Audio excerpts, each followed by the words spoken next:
put everything.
It's up now.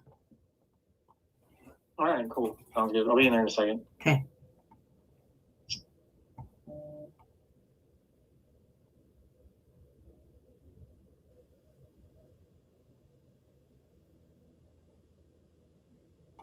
Hey everybody, we're about to get started. Shawn's just coming back in. Looks like they're about to lag for the break. So give me 1 second while I finish setting up.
we're live now? Yeah. All right.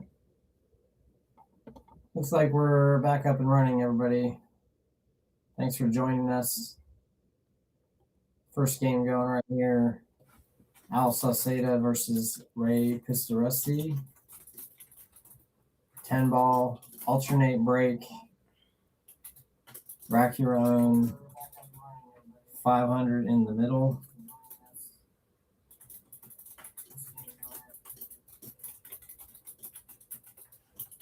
You're playing no early 10s.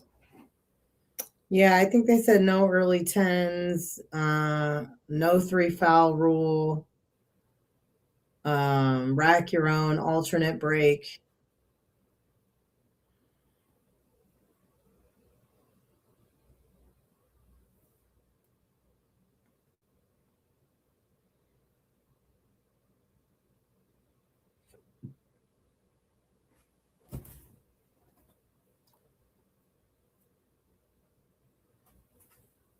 Yeah, What's up, Rob? What's up, Rob? Nice to see you. Thank you for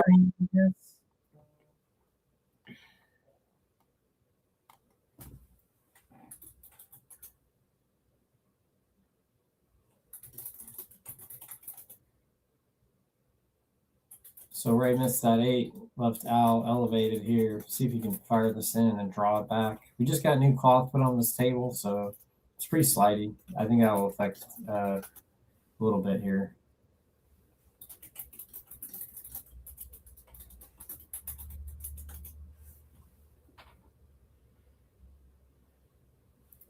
Ray's got a good chance here. He's just going to slow roll this 8, maybe just a touch of draw to avoid going towards the 9.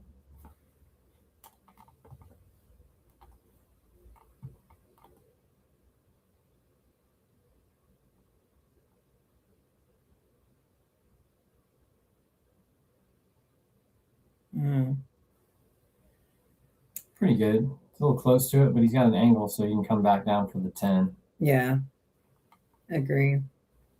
Might have to use the bridge or an extension.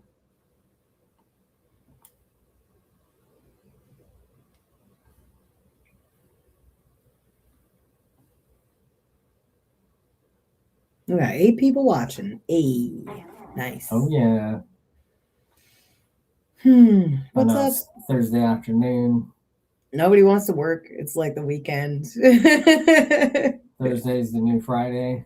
Of course. Nobody goes to work on Friday anymore. They're talking about going to 4-day work weeks in a lot of places. Yeah, I think a country, one of the Nordic countries, I think, implemented a 4-day work week. And they said productivity skyrocketed. Yeah, exactly.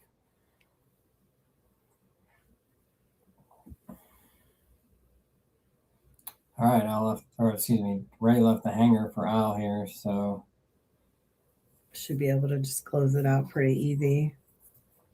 Yeah, like playing like right and a little bit of draw, and then playing just like that, but a little softer. Yeah, that was a little bit harder, I think, than even he wanted. It's gonna have the side or the corner though. So yeah, for sure. Just gotta bear down, make it.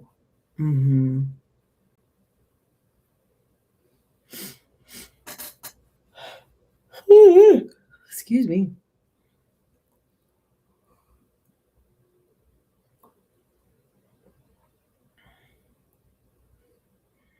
Nope. All right. Lisa.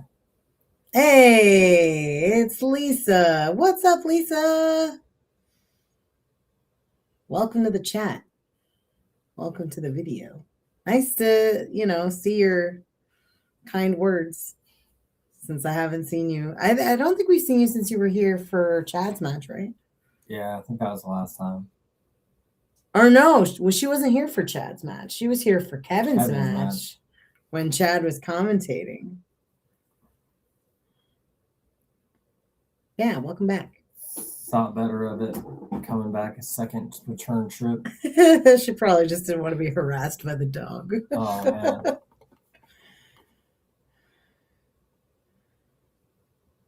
The voice is back. John Schreiner. What's up, John? You ready for Sunday, John? Oh yeah. For everybody that doesn't know, John is in action nonstop. It seems like scheduling matches with us quite often. 1,000 in the middle. This one, right? Sunday. Yeah, 1,000 in the middle with Nick Bergman. Yeah, I've never met Nick, but this is gonna be fun. So Ray got that last one. Alternate break here, so I was breaking the even games. All right.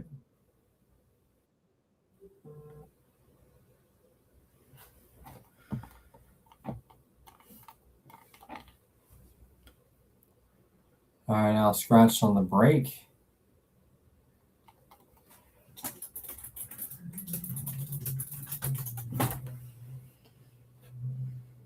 Love the pooch. Yeah, he's great. Shout out to our sponsors, Tibbitts at Fernhill. Go out there and get some brunch, my friends. Oh yeah, it's spring menu too. We got to get back in there. Oh yeah. They just changed the menu over to spring menu. I'm gonna go. I have no idea what's on it. I'm gonna try to look it up right now. Tibbitts at Fernhill though, anyways. Yep. So good. Brunch. Yep. Delicious. It's what it is. Friday, Saturday, Sunday. Give them a call. It's a reservation only. Small little spot, so it's definitely really good. The owner is top-notch human. There's tons of like events for helping the community as well. Just a super nice guy. Shawn Tibbitts. Say hello to Shawn from us. Say hey from Shawn and Vic. He'll know us. And then we got Clean Slate Pool Tables. Shout out to Dom and fam. Oh yeah. CleanSlatePoolTables.com. Got the moving calculator, all the stuff. Yeah, they just put the Figured cloth on this tables. Yep. Thanks to them. Very appreciative. And then our Brunswick Billiards, also appreciating them for donating providing said cloth. The cloth for this table, and future partnerships in the works once we move forward with the pool hall. So it's all very exciting. Oh yeah. All right, so Al's got a shot on the 1 here. See if he can thread the needle somehow and get a good shot on the 3. Maybe he's just going to draw back to the open space. Got a little nice bump off the 5. Yeah, as long as he's not elevated. Yeah, he's going to be okay here, Yeah. shooting the 3 in the side. Oh, dang.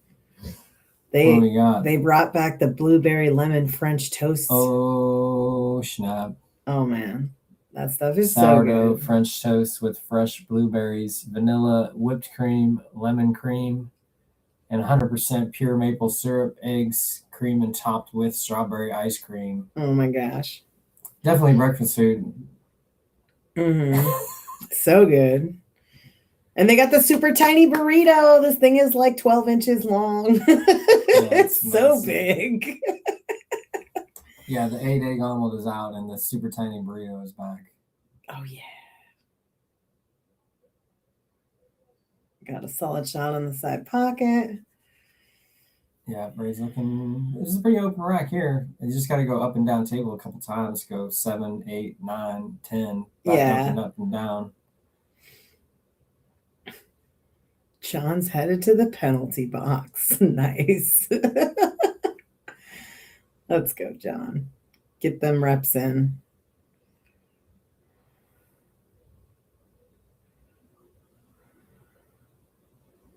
Ooh. All right. So we got Al up now. Yeah, I don't know if you want to elevate here and try to draw back the plate for the side. Yeah. Just roll forward and play the longer shot past the 8. In the corner, yeah. I think I might roll it, but it's just because he's cueing off the rail a little bit. I don't like elevating if I can avoid it. A little bit spicy. Left the bank shot.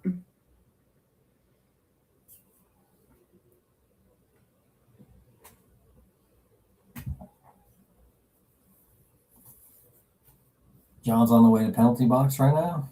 Yeah, he said he was on his way already. Nice. Because Rob's like, come down. Is it John's birthday today? Oh, he said he's got water on the rocks ready for his birthday. I knew his birthday was coming up, but I don't know.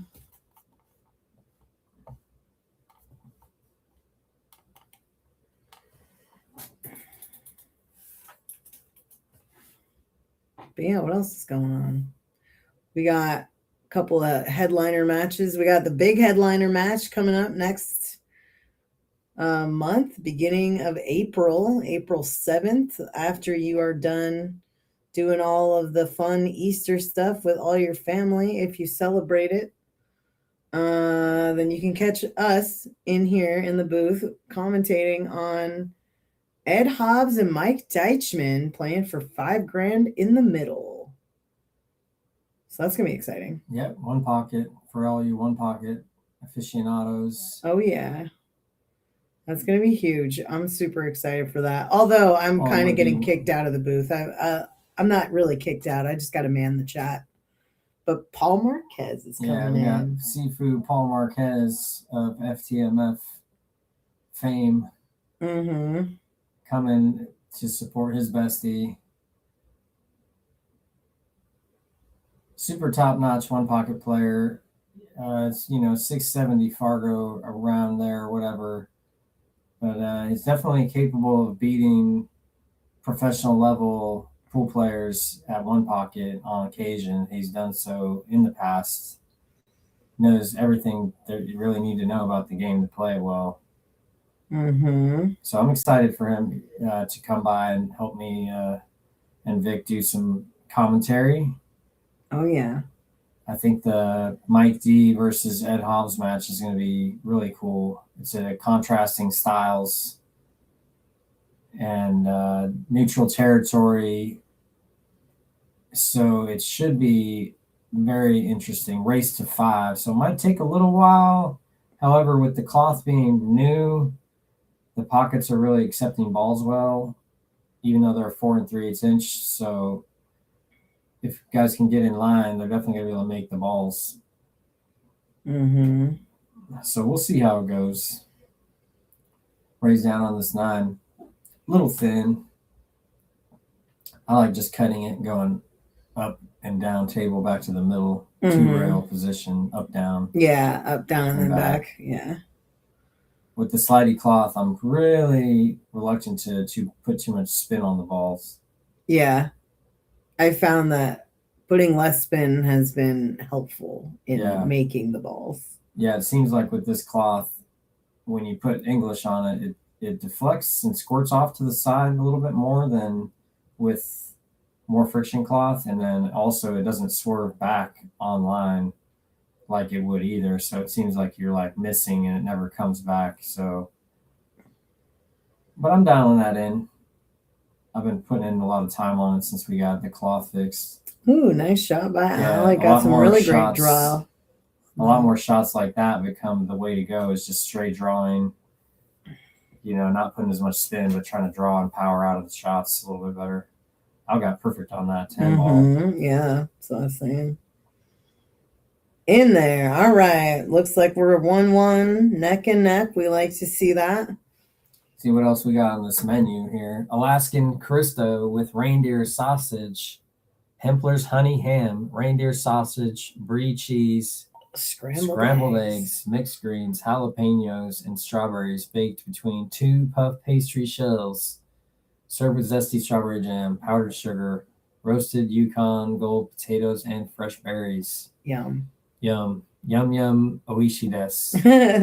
Oishi means tasty in Japanese for y'all that don't know that. Vic and I are learning Japanese because we're eventually going to make a trip there. And it's gonna be fun. Tibbitts locally sources all of his ingredients as well. Yeah, he shops fresh in the morning. Mm-hmm. Yeah, so that's exciting. Super high level methodology for cooking. Getting the freshest and highest quality ingredients you can definitely starts you out the right way for making a good meal, as far as I can tell. For sure. And then what else? We got a little sneak preview for those. We haven't yet posted about it, but we got our first doubles match in the books. Oh, So yeah, we've got exciting. a doubles match coming up with who is it? We got Jeremy Mack and Joe Town are gonna play, and I think Jeremy is from like Renton, Kent area, and then Joe Town lives up in Everett, if you know who he is, and then they're going to be playing against Scotty Boyd and John Curtis for 1,000 in the Middle. And that will be happening the day after the Ed Hobbs match. So that'll be April 8th. Yeah, which is going to be a Thursday. I'll post the flyer after this, though. Yep. Yeah, that's going to be exciting. I've known Joe Town, I think, pretty much the entire time that I've lived in Washington State, since 2006, I think. Mm-hmm. He played at the same pool hall as I did when I moved here, which was Dr. Q's in Shoreline, which is now closed. It's, I think, a carpet place now. But Al sort of got lucky not to make that. I think he hooked himself on the 3. Yeah. I think if he would have made it, he would have probably been okay, though. A lot of times your shape is off because you missed the ball. Yeah, that makes sense. Just not hitting that same spot. You get a different tangent line and spin characteristics. Mm-hmm. Shout out to Ray for wearing his Easy Street Billiards gear. Oh, yeah. We got online sales for most of the merch. A couple of good designs there. We are also in cooperation with Susie O'Connor and Debbie Tallum Chickitty. They're running the Big Dog Memorial Tournament in May, and we've been tasked with designing the merch for that, and that's all live on the website as well right now. So if y'all are playing in that tournament and you want some commemorative memorabilia as far as shirts and hoodies, they're available on the ESB website, easystreetbilliardswa.com, and then that can send you to the Shopify store, or you can just click on the link, which maybe we'll pin it. I already pinned it. I love that. It's pinned already. I'm way ahead of the game. Yeah, just some fun stuff. I'm not sure. I mean, Susie had talked about maybe doing some sort of a bonus for people that buy shirts or whatever, but I can't speak towards that. I do know that we're adding money to the tournament based off of any sales that we have. So yeah, I think we're contributing like $5 an item. Right? Yeah, $5 per item sold will go to the prize pool. Yeah. Added money. Yeah, and it's a great tournament. Susie and Deb are top-notch people, and they run this tournament really solid. It's one of my favorite events to play every year because they run a really, really nice tournament. They don't mess around with dealing with all the whatevers that you don't want to deal with. So I'm happy to support what they're doing. That was a nice safety. I think maybe the jump 2 can bust out here. Yep. Spent $500 on it. You might as well use it. Right.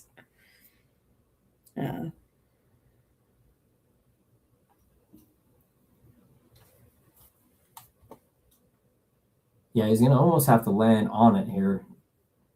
The 5 is basically automatic position as long as he just gets to the 4, keeps it on the table.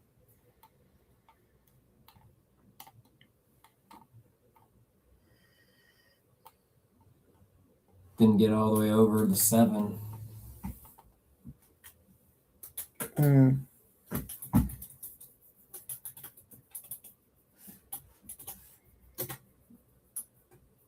And for anybody who's interested in making reservations at Tibbitts, he's only open Friday, Saturday, Sundays, reservations only. I posted the phone number in the chat. Yeah, Ray just went there actually, I think a couple weeks ago for his wife's birthday. He said it was money. Yeah. Did we make reservations? No, No. we will. I'll do it right now. When are we going? Friday? Yeah, I'd love to go tomorrow. That's a better, or because he's normally really pretty full on weekends. Oh yeah, it's like we've seen him turn away people. He's so busy. Yeah, I think last time we were there, was it last time or the time before? He had that lady sit with us. Well, that was the last time we were there. Yeah, we actually sat with the random person from San Francisco that had heard about the place but didn't make a reservation. He was just trying to fill her in, so it's pretty cool meeting a new person. Yep. Ooh, Al hit that a little thin and came up too far. Now he's in a struggle, I think, to make this ball without scratching. Might have to play safe here. You think you couldn't even like make it with some follow? Maybe with the slidiness of the cloth, I don't know that the follow will necessarily grab in time to prevent the scratch. Got it. I feel like it would need to be a softer hit. It might be far enough down to where it's still doable. Yeah, he just played his safety there. No reason to risk it. You know, it's like if you take too many risks early on, you might dig a hole for yourself, and then you spend the rest of the set trying to like grind it back when you could have just made some smarter decisions earlier on. And Al's pretty savvy. He's been around a long time. He knows what he's doing. Ray's kind of getting into the game as a grown up, really, and he's really trying to get the experience and getting out there. So it's a good matchup. A little bit of like experience versus, you know, the guy that's been just putting in the time recently. But I know Al's trying to get back in there and play a lot more. He wants to do matches on this table with us as often as possible. So at least once or twice a month, he was saying he'd like to get in here. So we'll see how that develops.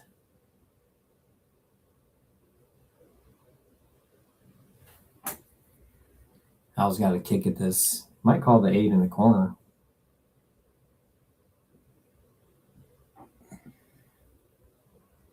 Looks like he's going to hit the side of the 6, maybe the 8. Yep. Good shot. It came out a little too far. I thought he was going to be safe behind the 9. 6 died off on him. So Ray's going to be able to just, I don't know if you can follow straight down to the end rail and back up for the 7, or are you going to punch across, like stun it to the in between the 10 and the 8.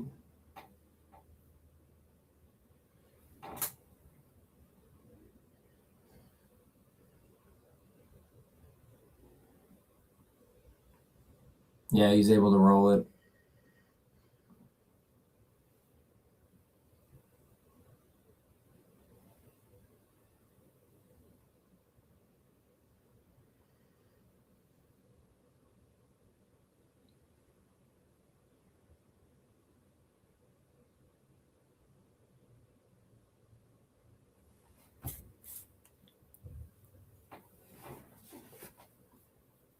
Took the short side shot.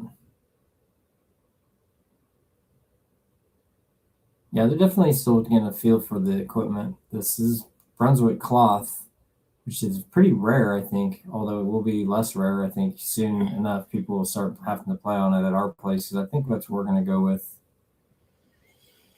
Yeah, all the tables are going to come with the Brunswick cloth, so I don't see any reason to shell out more money to get different cloth for it. But, you know, we're also really leaning into our partnership with Brunswick, and so we're going to use their stuff going forward for the foreseeable future. Yeah. From what I understand. Yeah, it's good cloth. Plays a little bit slidey at the beginning, but I know that probably in a month or two it's going to play great. And the weave it's a good weave. It's similar to the tournament 30-30, which I really liked the quality of and the longevity of, and it plays really consistently throughout the life of the cloth, which is really nice. So you don't have to necessarily worry about it being worn and then not play well like some other brands. I feel like once it starts to get to a certain point, it just starts really being not really playable the way that you want it to. That was a nice draw shot. And he got the hit. Yeah. Ooh, not enough though. I mean, a little thin. It's thin, but it's makeable. Yeah, no, yeah, for sure. I might even think about banking this even so.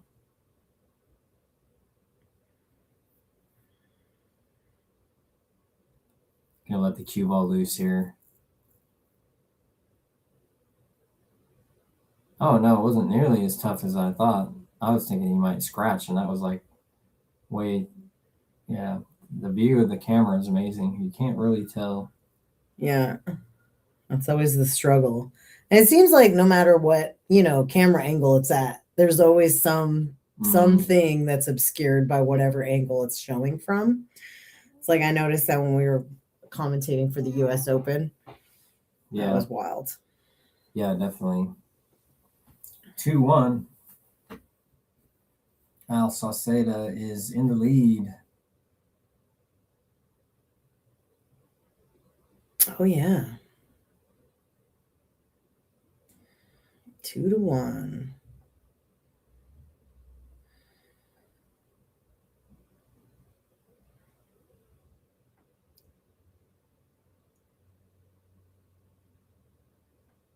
It's going to be Al's break. 10 ball is an interesting game compared to 9 ball for a couple of reasons, I think. It seems like, and I think 9 ball's like this too, when you're breaking the balls well, it's a vastly different game. And I think that's even more pronounced in 10 ball than 9 ball, where if you break the balls well in 10 ball, you might make 3 or 4 balls. And that makes the rack so much easier. And then when you're not breaking the balls wide open, like this break, for instance, there's a little bit of traffic, there's 10 balls on the table, and it really makes each out more strategic and a lot more safety play. Makes sense. 9 ball, I think, is a little bit less of that. And then, 9 ball too, with the slop being allowed, changes the mentality of the game a little bit. 10 ball seems like a little bit more controlled.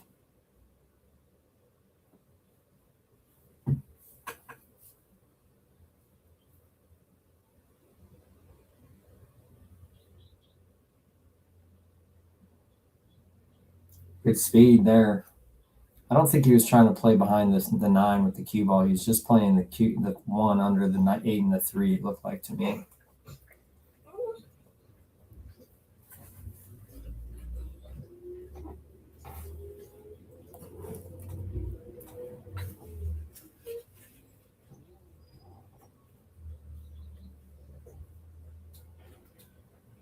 Ooh, didn't get it. Whiff. Justin!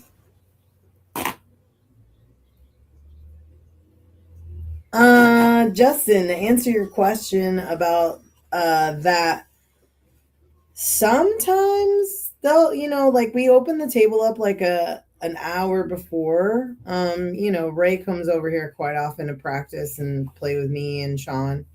But like I don't think that people come like often to play on it beforehand.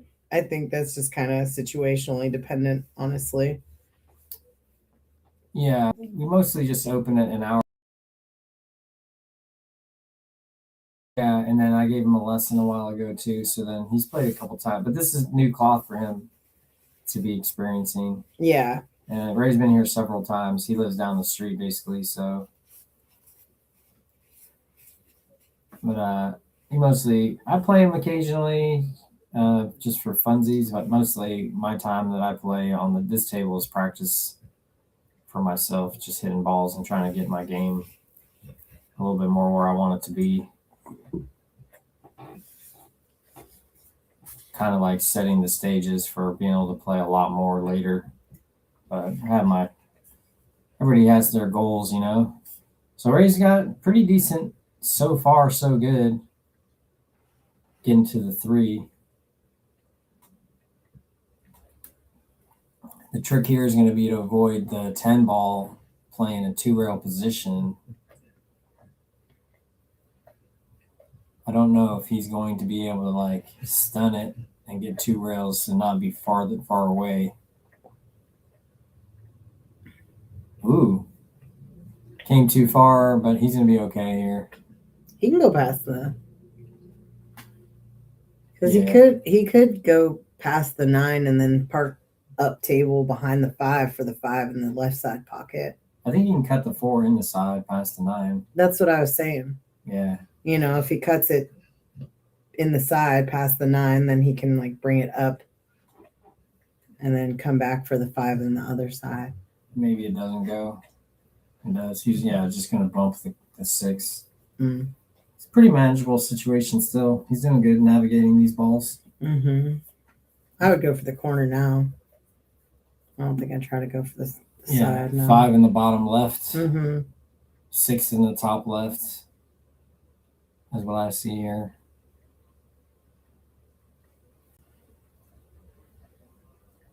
And if you're tuning into the stream and you haven't hit the like and subscribe button, please do that. We are working really hard to bring you great matches, and that just helps us out. And it's free. You don't have to do anything. You just hit the button.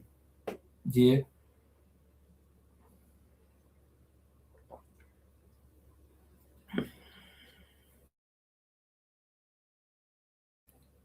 Ooh, it's pretty close to the 7 there. Looks like you might take it all the way down. Maybe.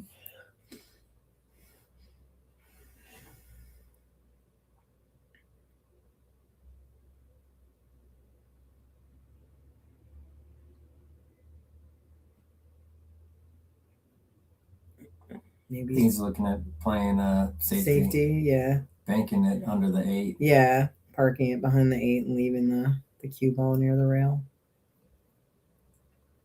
I think he's playing low right.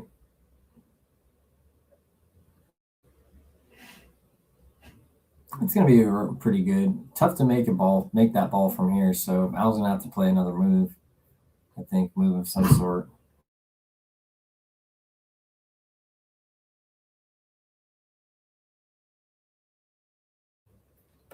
If he slides off the 7, he might potentially scratch. Maybe not. I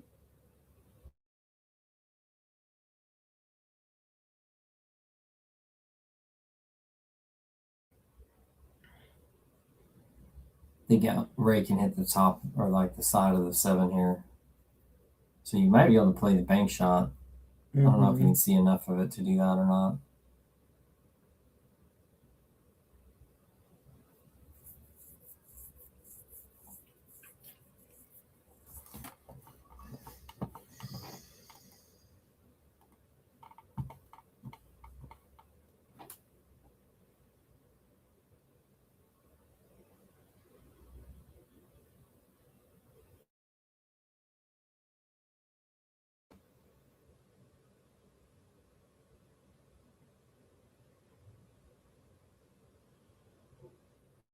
I think Al's straight in here, so this is actually not really super sweet, even though Ray left it close to the hole. He's either going to have to elevate and draw, because the 9 is kind of basically blocking the stop shot. The side rail The 8. and hit across the face of it. Yeah, the kick shot definitely is a doable. It's a little bit more difficult shot than he wanted. I don't think the elevating and drawing is that easy at all. No. Doesn't look like there's a lot of room to work.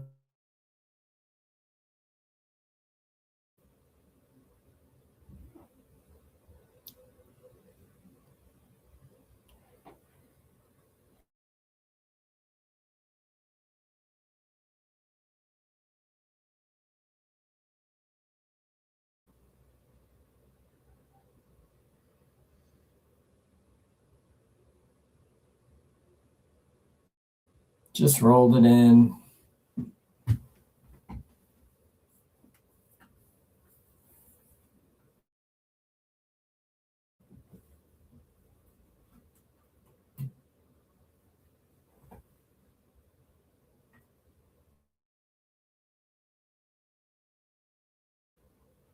Mm. Dang. Yeah, he's just trusting his stroke there.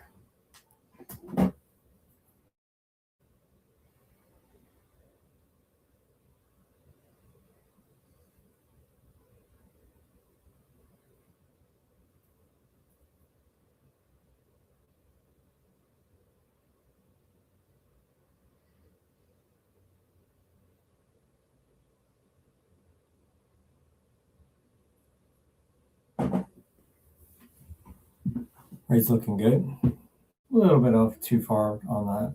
Yeah, I think he's fine. I don't think that the cue ball is going to go towards the 10, hardly. Line them up.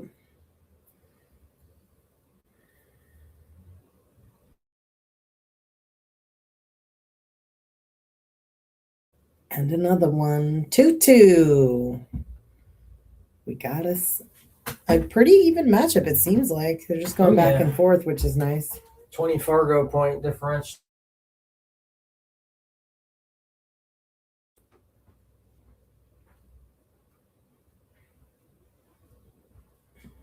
Oh, yeah, I guess since it's early, put a little poll in the chat. Do the poll and see what we got now that it's tied up.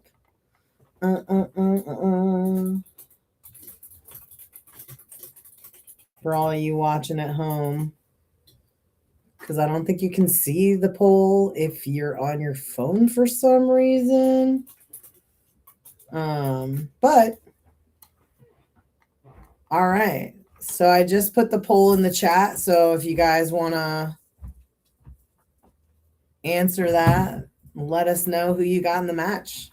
It would be exciting to see kind of how it goes. All right. 5-ball dropped in the side pocket. Yep. It's pretty open. Yeah, this is, if he can get this one in, everything is kind of like laying out there for him. So he maybe can get some easy balls to like string this run together. They're actually connected really nicely. The trick is really going to go like making the 1 and then maybe going from the 4 to the 6. Other than that, it's pretty straightforward. Yeah.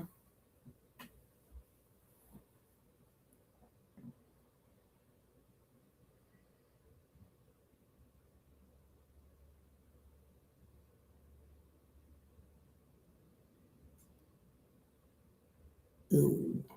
Yeah, that first ball was really a little bit tougher than you wanted it to be. I wish you could call 2 balls in 10 ball. You're like, I'm going for this and I'm going for that. But I guess if you don't make either, or if you make like one but not the other.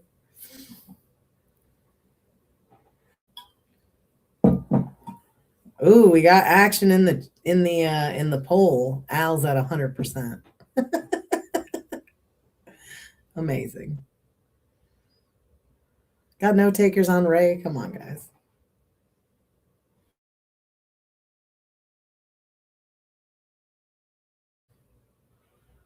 Oh, wow. That was unfortunate. Ooh. Hit a little bit too full with that draw. I think he was playing the 7 maybe. Yeah, possibly. I didn't see what he called, but it makes sense he was going for the 7.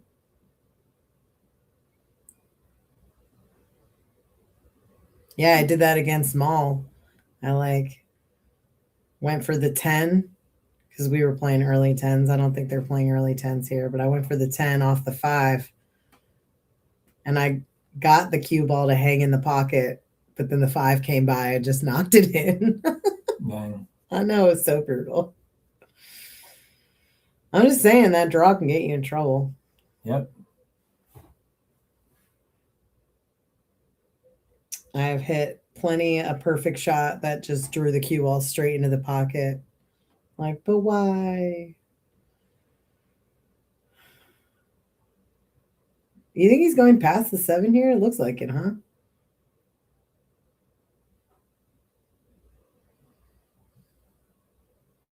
Nope. Went for the 7.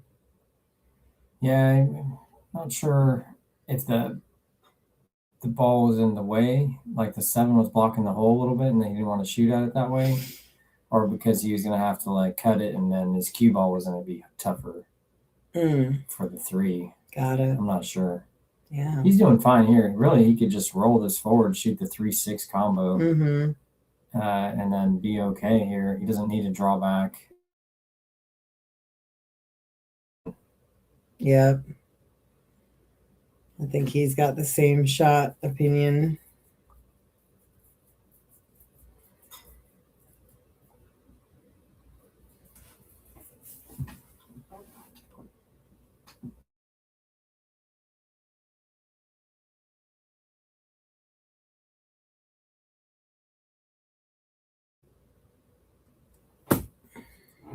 Ooh, we got some action on Ray.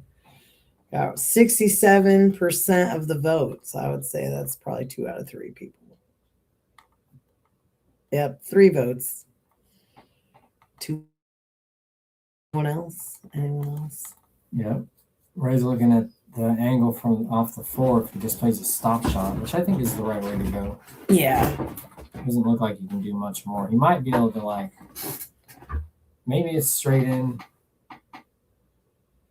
and he can't come to the. It's gonna be all right.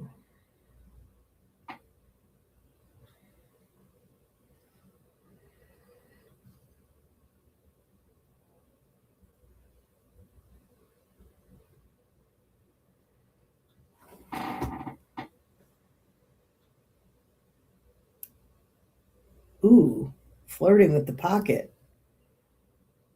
Yep. Good job. Going for the 8 up.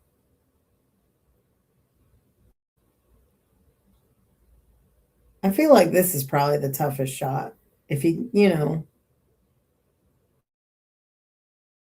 Oh yeah. If he gets this one nice, it's gonna be cakewalk. Right. There you go. Solid. Now you can draw a little bit to get above the 10. Might be more than a little bit of draw. I might actually draw this and then I'm right because you got that angle already. So he was good with playing around, yeah. Good shot. This is good shape.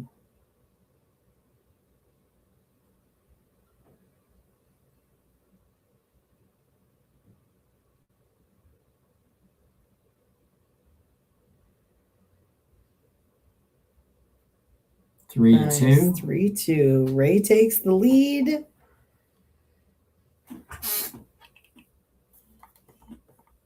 All right.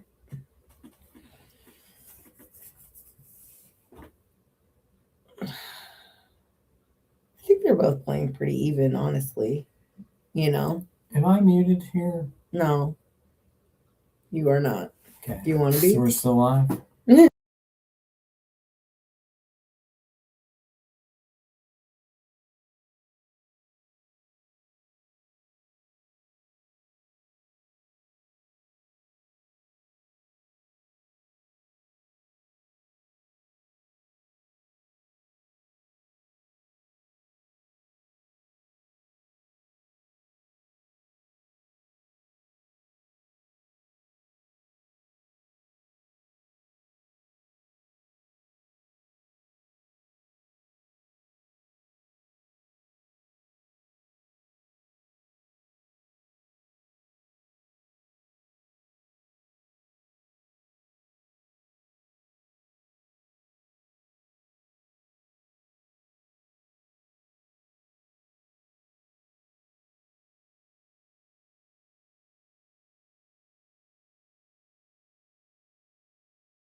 And we're back. Interesting question, Justin. I feel like, honestly, I think it's all a matter of personal preference. I think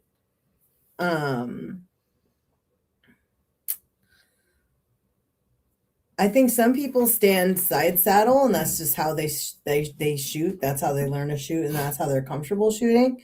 I always try to look straight at the line up straight, looking at the ball. But I know there is a tendency for some people to shoot kind of side saddle. I don't know, Shawn. What are your thoughts? It's a good question. What's up, Chad? Welcome.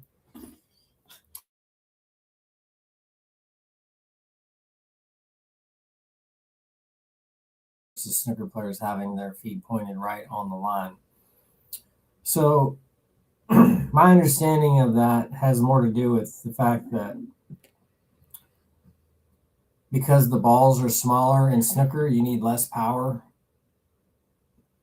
So stand with the ball like they do in snooker is not as powerful as far as your stroke goes. So on a more powerful stroke shot, they're going to have difficulty because by being head on like that, your arm is not going to have the same amount of freedom of motion. So you're going to have difficulty accelerating the cue to the magnitude you need to with the heavier equipment. And by standing sideways a little bit more, you're creating a little bit more clearance for your chest so that your arm can follow through without hitting your chest on a stronger, more powerful shot. So I think a little bit it just has to do with the relative size of the balls and the weight of them, and then for American pool. If you were even to extend that beyond to looking at the players that play games with even larger balls, like 3-cushion billiards, they play with a ball that's bigger, and that your typical person that plays that game, the player is going to stand much higher above the ball, also for the same kind of reason, to where they need more room for their arm to come to swing unrestricted. And then if you watch like Russian Pyramid as well, it's another game where the balls are a little and that is common in that game as well, for them to stand more like pool players and not as much like snooker. And that's for the same kind of reason, in my opinion. Whoa, break and run there by Al. Nice job, Al. Solid. Let's go. He's not ready to give up quite yet. No, dude. Not at all, actually. Al's scrappy on the pool table, man. He will come back. He don't, So hopefully that answered your thoughts question, Justin. I don't think that actually with the equipment the way it is now, that it's nearly as important as it used to be.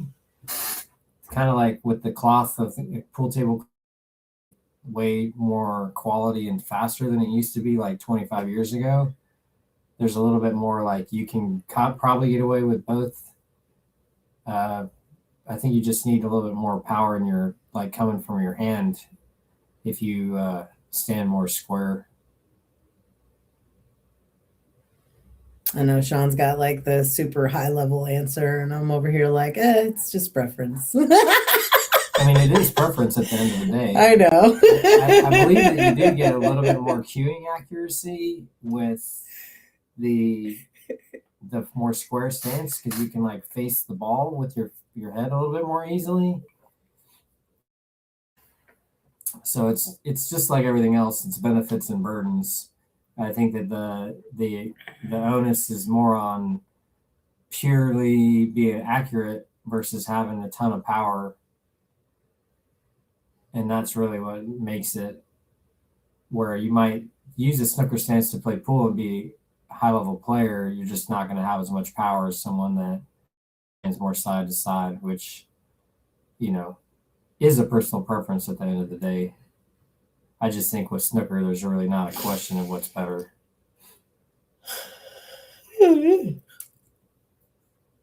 Nope. Ray's gone down in the rankings, 60%. He was at 67.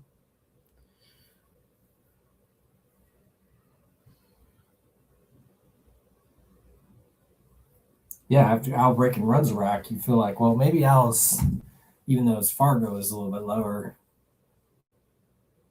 but then maybe Ray will decide that he can do it as well. I know, right? I've seen Ray's run a rack of 10 ball on me.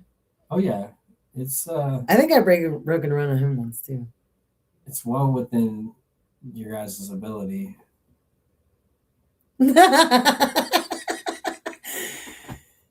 I know, right, Justin?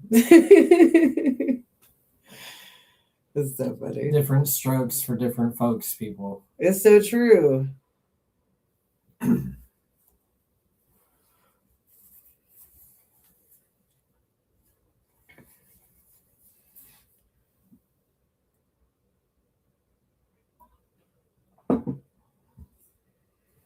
What do we got?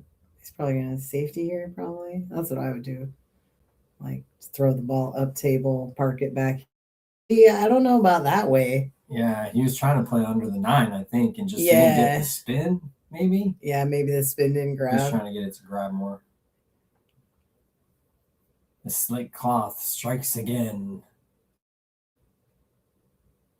Is it easier to get a specific small window with the cue ball using draw versus force follow? Or is it purely situational? Well, I think it matters. It depends more on how good you are at either of those skills than anything else. But yeah, it's definitely.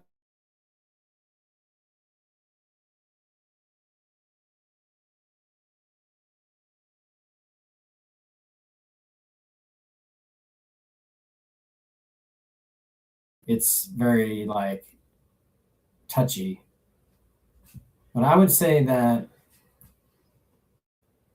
I have a little bit better control with follow than I do with draw for my own personal self. With that being said, I'm more on the draw side, but I also draw myself into the pocket. It's all about like your level of control over what you're doing is what makes the shot, you know. Oh no, the mic cut out. Are you sure that we just didn't stop talking?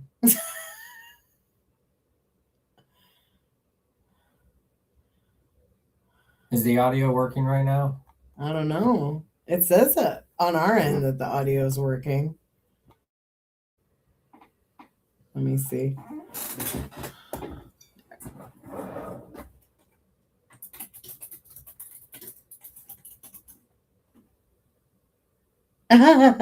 Justin. He said it's back. Woo woo. All right, good. Because we're like, that's one of our, I wouldn't call it a trigger point, but it's definitely a high level concern.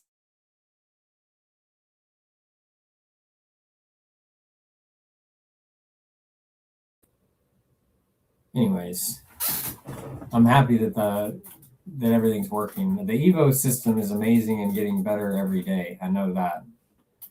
Partly we struggle with having a really solid internet connection.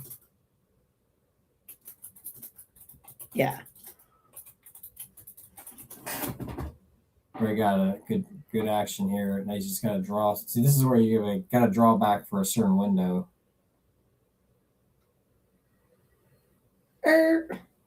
Too much. I mean, it goes between the 8 and the 10, so it really goes into either pocket. Yeah, so it's I like this myself. Sorry, I wasn't trying to No, you're cut good. you off. I think this is the shot that I like better than the other side. Oh yeah. And that's kind of where I maybe that's me being conservative with my like I want to make sure I have a shot on the next ball, so I want to like leave myself in the biggest space possible.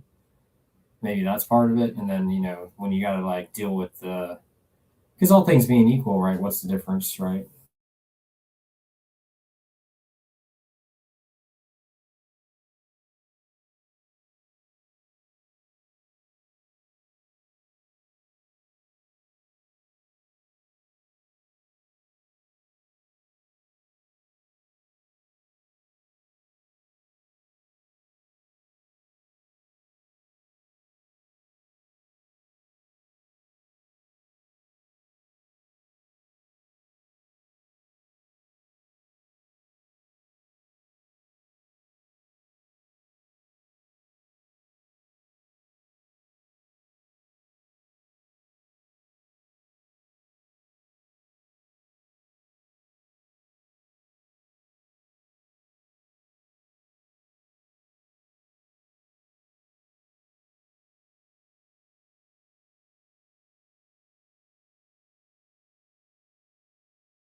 All right, round 2. We're back again. Are we back with the sound? I know.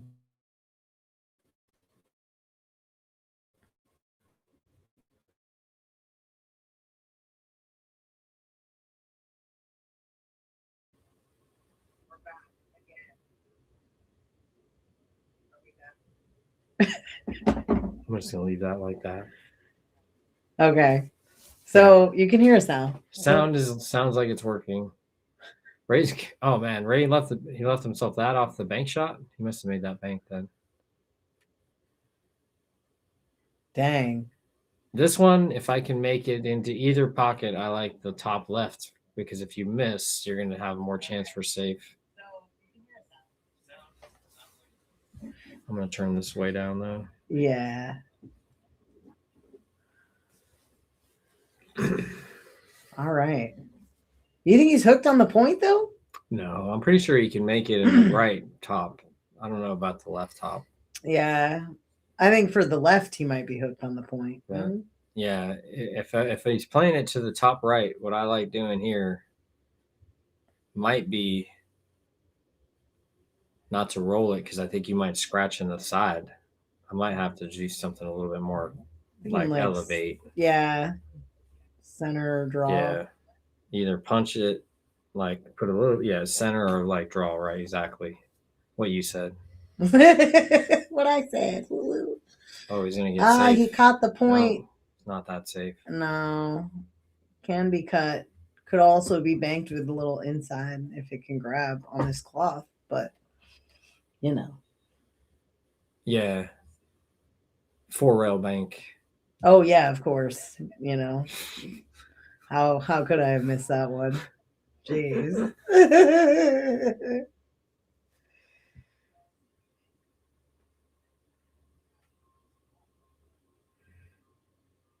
Nailed it. 4-3. Justin's gotta work. Sadness. We'll see you later, Justin.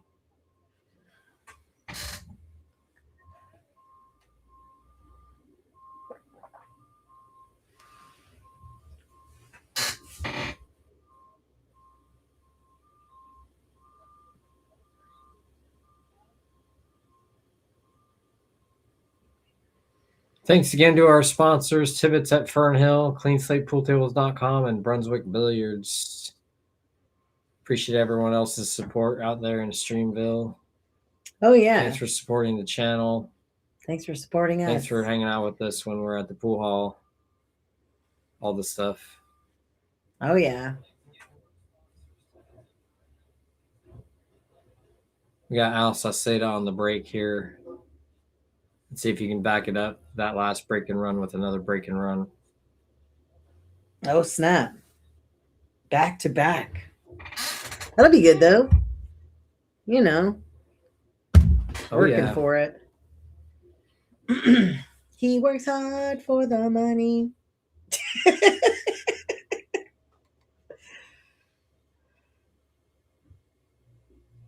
6 is going. Oh, yeah. It's going to have shape on the 1, looks like. Oh, and the 8's getting close to the pocket. Ooh. That's going to be a little dicey. I don't know if that's easy now. Doesn't matter. He's got a chance here. The 2 goes off the 8 if it doesn't combo in. You have to play rail into the 8 or into the side of the 8. Because I think with the slidey cloth, you could even double kiss the 8 in if you hit it full. You know what I mean? Mm-hmm. But he's got a great starter, so he's going to be able to decide what he wants to do. That was an excellent break, really, when you look at the result of it. Yeah.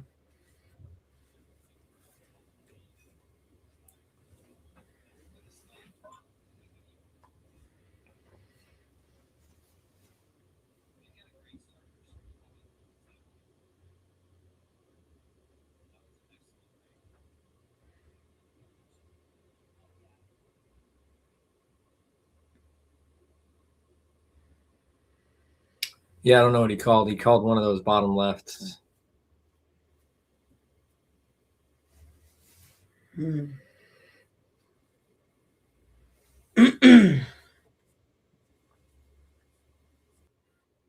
But it doesn't look like the 2 is very easy. Well, maybe it goes right off the side of the 8 now for real. Raise back up to 71%. I love how this changes like as we progress through.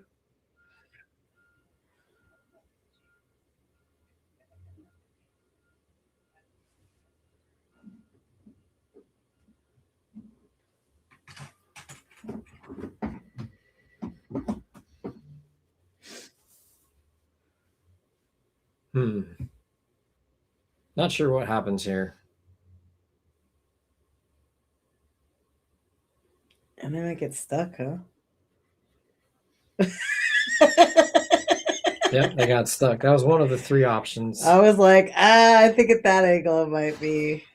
Yeah, once he looked like he was playing rough first, I was like, oh, he's going to need more power than that. Yeah. No baby, ain't it? Mm-mm.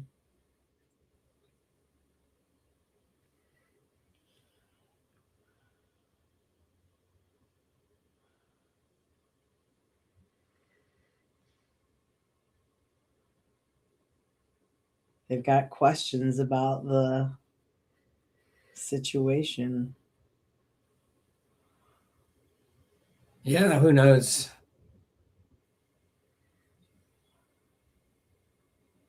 Al's definitely looking at that deeply to see exactly how, because sometimes they won't go because they're so tight that it, like they push each other back out of the pocket. Oh, dang.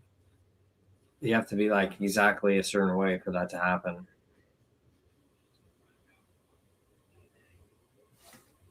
In my opinion, that's not where we're at, though. Yeah.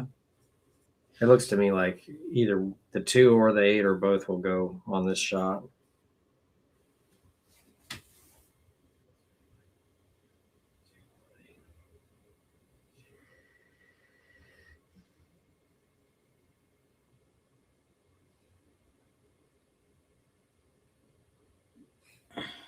Yeah, he's really taking a look.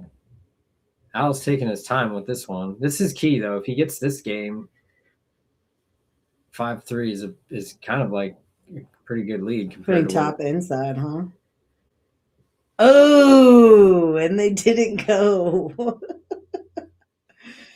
And now they're clustered like in a little bunch there. Interesting.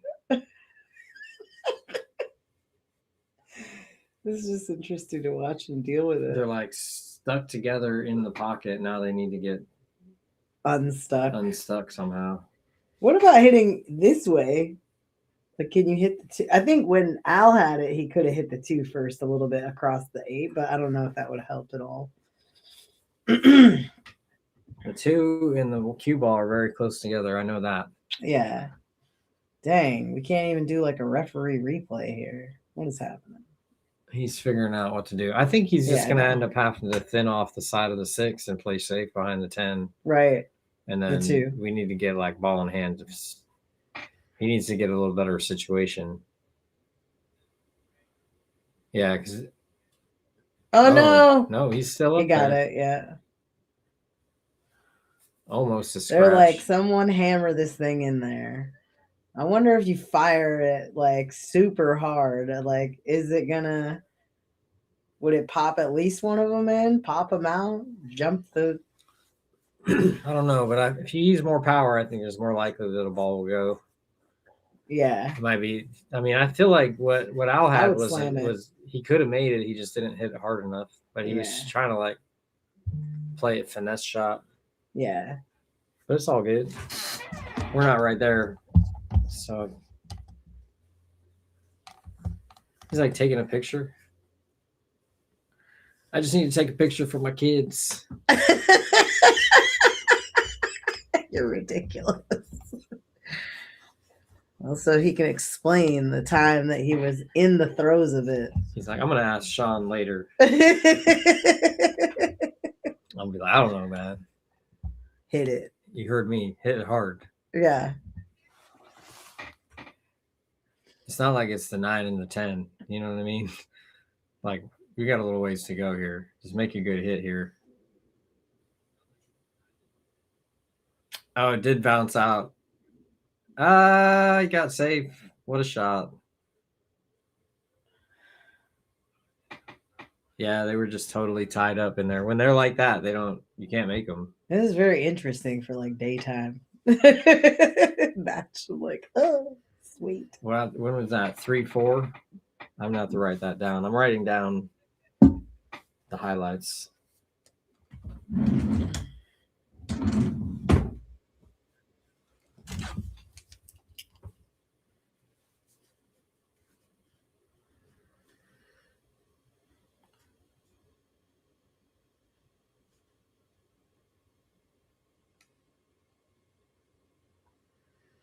Ooh, Jump. I don't know if that was a good hit. I don't know either. It looked like it might have hit the 8 first.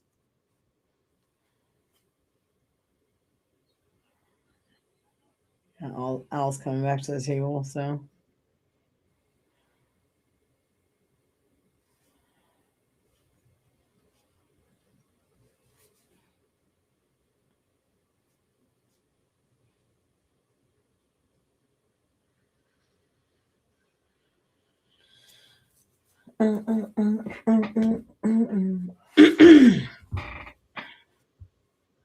Yeah. I thought he hit the 8 first, really. I Yeah. should have thought to do the replay. Oh, feature. yeah. Where is that? It's at the bottom, I think, now. Yeah. Okay. Yeah, I think you just hit the button Mm-hmm. and then it'll do the playback. And for anybody who's wondering, that is my adorable sleeping puppy in the background, if you can hear him barking in his sleep.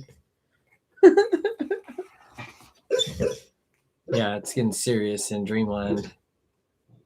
Well, he doesn't even bark in real life, so it's so wild that he only barks in his sleep. Ooh, I think the 4 goes here. It's very Oh, tight. past the 7, yeah. It's very tight, but I think it does go. I don't think that's the recommended, like, where we want to play shape for.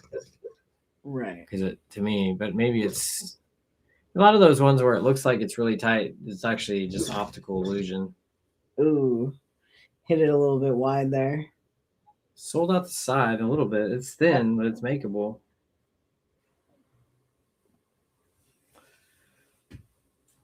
It is very thin.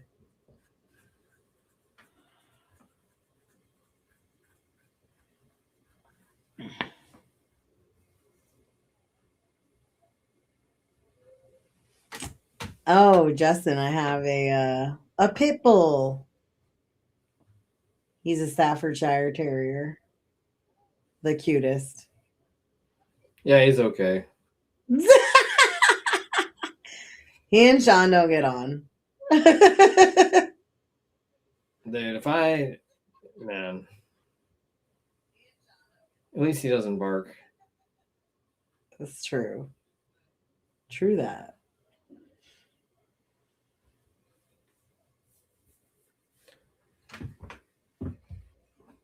But in all fairness to Shawn, Shawn's allergic to him, so. Yeah, I'm allergic to dogs, and he likes to cuddle, and he's big. As Lisa Meacham can attest, he is a lover. He likes to be pet. He can get pushy sometimes, though. A lot of the time.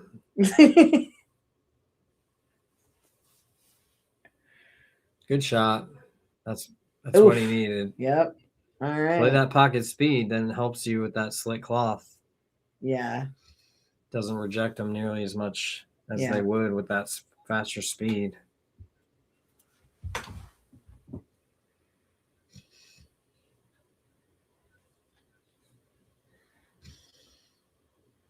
Play a little J1, you're in Asia?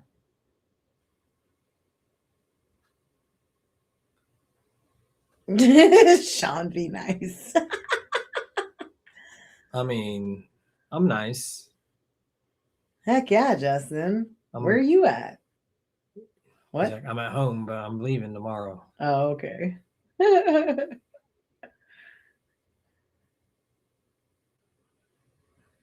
A tad. He is definitely a tad pushy. Oh, sorry, Lisa. He looks a little thin on this. I might play this 2-rail position, side rail back to the side rail, back to the middle. To get above, like between the 10 and the 9, so that way you can play the 9 on the side. Well, I mean, there's a lot of things you can do. I suppose Oh. you could play for the side. Yeah, that shot is what I was thinking. Oh, okay. Playing for the corner. Yeah, just to stay in the middle of the table. See, you're right. He's leaving tomorrow.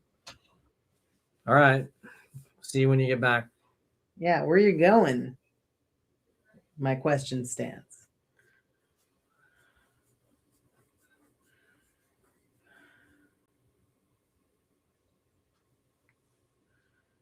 It really is the best work from home.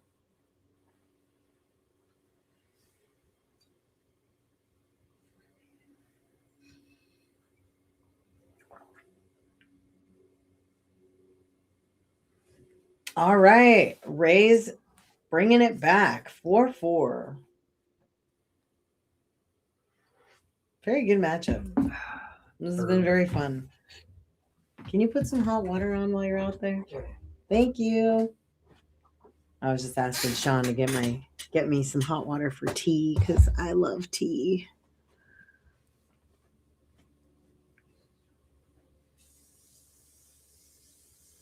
Oh yeah, Lisa, you're right. He definitely thinks he's a lapdog, you know.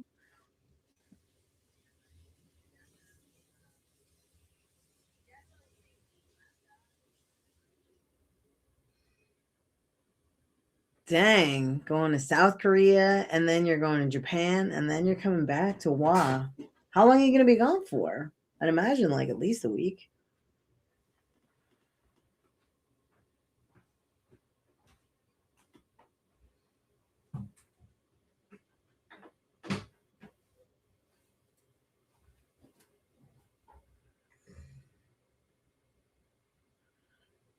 All right.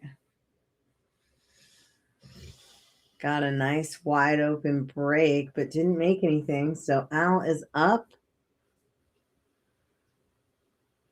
No, they can't hear us at all, Justin. We're in the house and they're in a detached garage in the back. So we are pretty far away.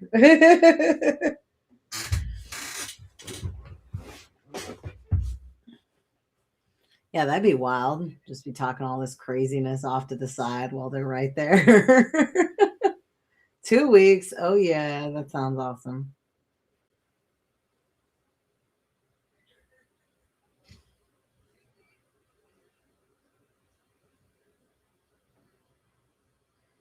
Yeah, I don't think he got quite safe there. So I don't know. I feel like have to play. I mean, because you're kind of tree topped over the 3 here, and then you gotta hit it forward.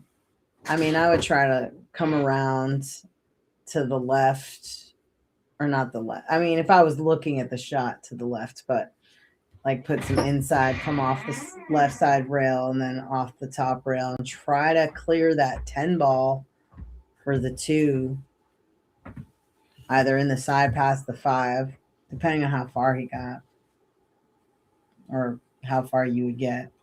I would either take it in the side of the corner. Welcome back. Good to be back. Yeah, like that. That's kind of what I was talking about. Yeah, Justin's going to Asia for 2 weeks. He's going to South Korea. And I love Korean food so much. Oh, he's going to Japan? And Japan, yeah. Sweet.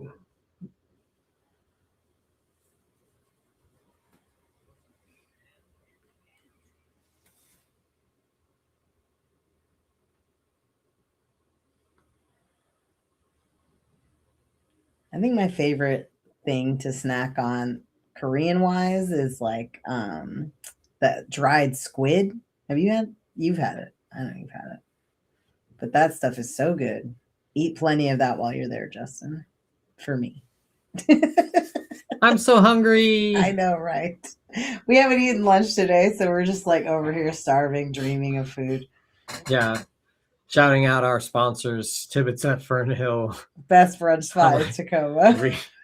Reading the menu, thinking about how I haven't eaten in 16 hours. I know, right?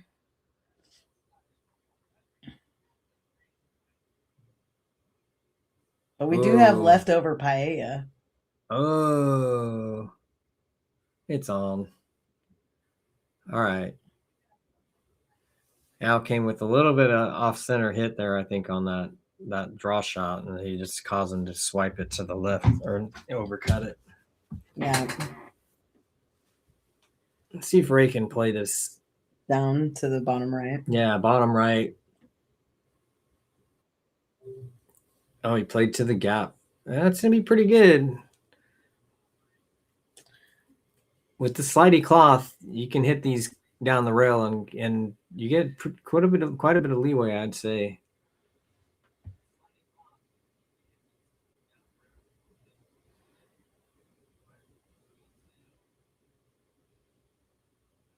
Not that much leeway though. Right. Mm.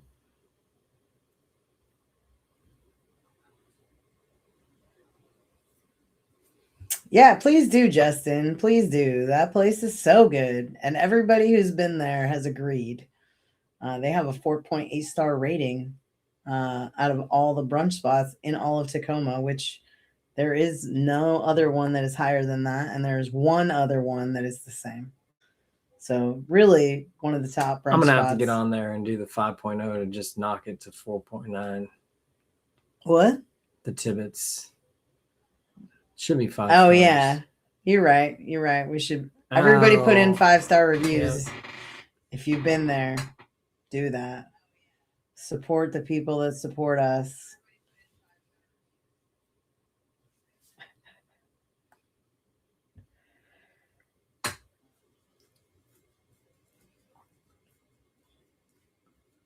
What do we do here? Shoot it up the rail. And then shoot the 4 in the side pocket. Sounds good.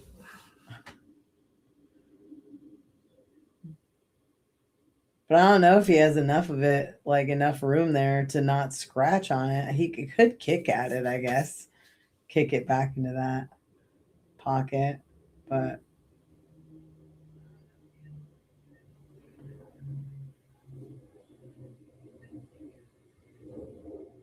it's going the other way, so I'm saying safety is the play. Yeah. Safe is probably the right play here. Whether or not it's going to work out for him is maybe he was. I don't think he was playing the 5, so I think that was a safety. Yeah. He hit it way too hard to be going for the 5, I think. Yeah.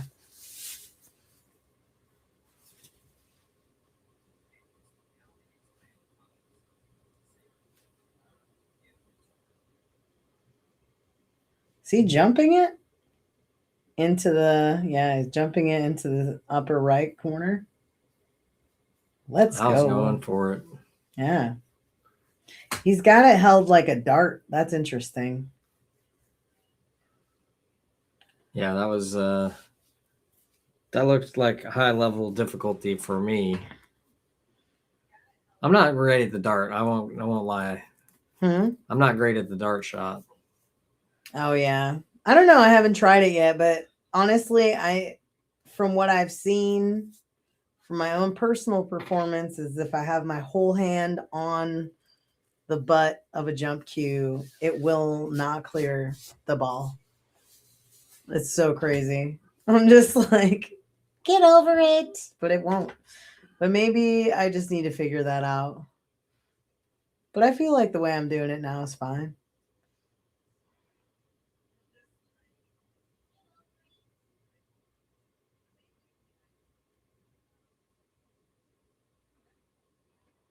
Ooh, does the 5 go past the 9 here? Doesn't look like it to me. It looks, yeah, that's what I'm saying. I was like, I don't know about that.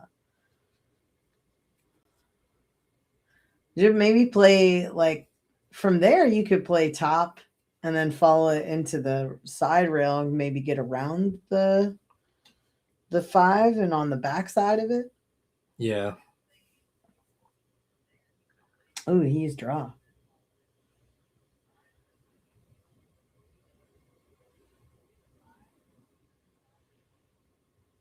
I was thinking if you use top, I don't know, but I don't know. I couldn't really tell the angle there if it was like worth it because it might have run into the 5 and then just pushed it towards the 10 and not really give you the shot you want. Right.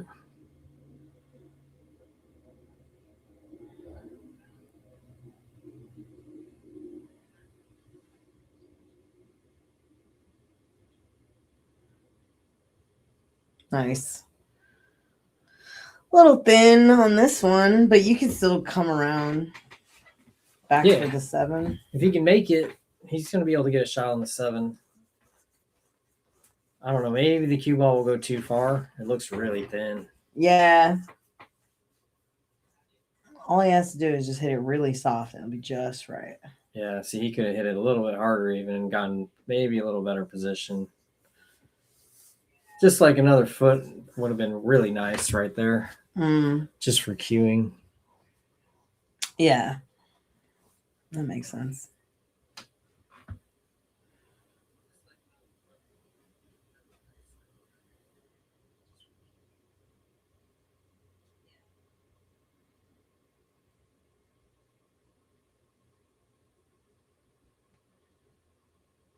Ooh, slidey.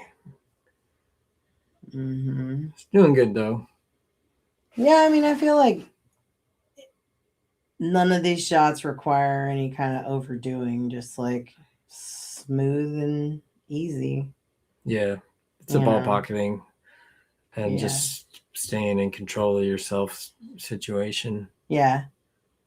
I mean, none of these shots are so easy. Right. Yeah, but now this is a little bit more difficult of a situation for Al, at least. Yeah, I think maybe he banks at this. Oh, yeah. I would all day.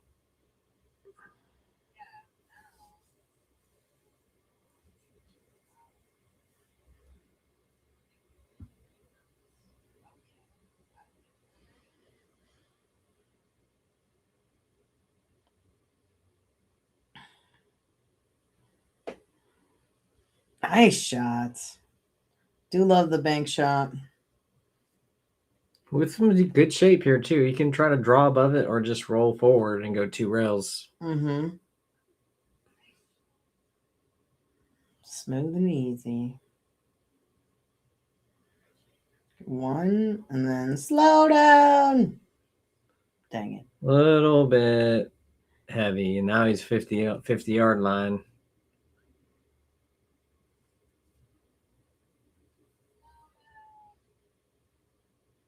I'm so hungry. Well, so even race to 5 from here. So I know. I kind of want to get some bread and put some butter on it and bring it back.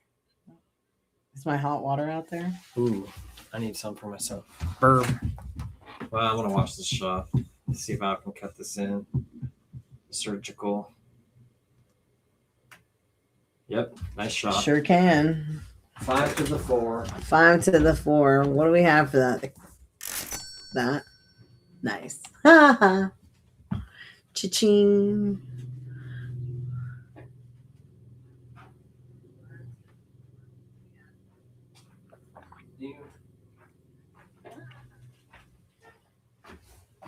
Can I just reuse that?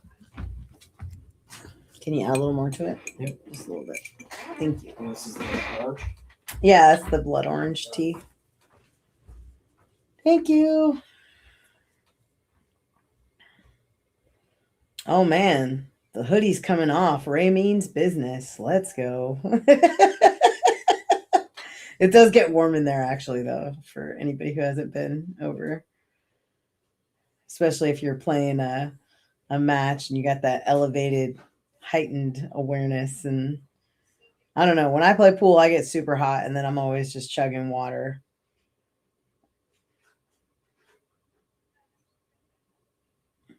Which doesn't help for, like, scratch billiards in the summertime, for example. All right, Al, 5-4.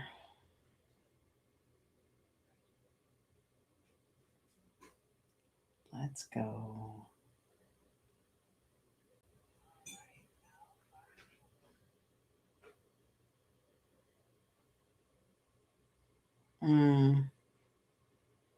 Got the dry break.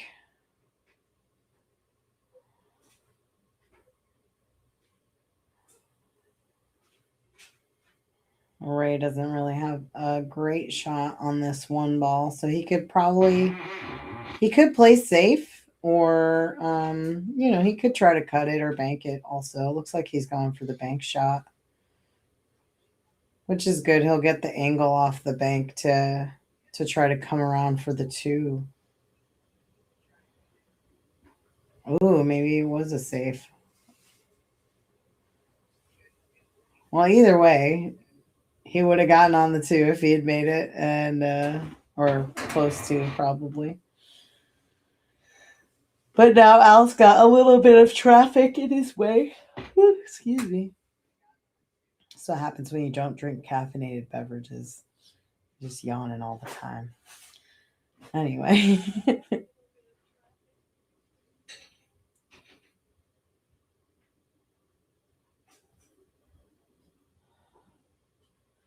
Yeah, if he can put like a significant amount of spin, then he might be able to just kick it.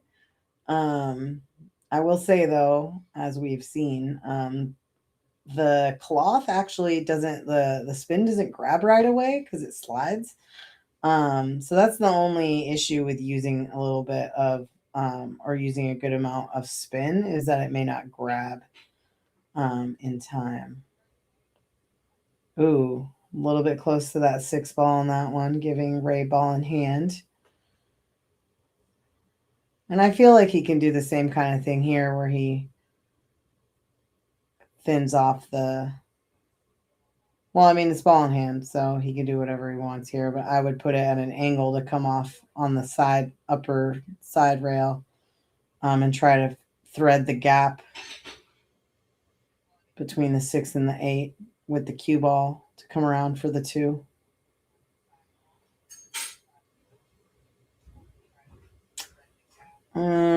It looks like he overrolled it a little bit. He wanted to be a little bit either above or below, but it looked like the way he hit it, he was planning on cutting that 2 ball.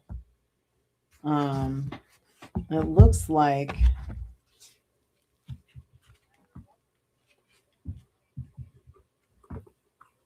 maybe he got, I don't know. I mean, this is a difficult shot for Al to have to deal with, but I think he can still see it. It looks like he might be able to make it. Maybe, yeah. I think the 310. Oh, there's no early 10s here. Right. No early 10s. So he's just going to roll off the side of it and play the 4 in between the 4 and the 3. Yeah. That's going to be fine. I think you can still cut it in the side pocket from here. Yeah. But this is pretty tough because he's elevated right over the side of the ball. Yeah. I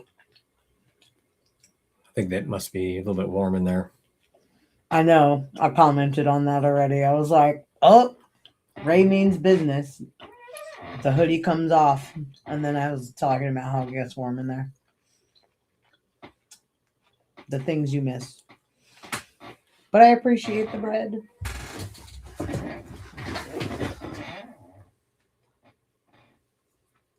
All right. Would you try and make this ball or safety back? If I thought I could hold it, I'd shoot at it. If there's any risk of being hooked on the 4, I wouldn't go for it. Okay. It looks a little bit too thin because the 7's kind of big right there.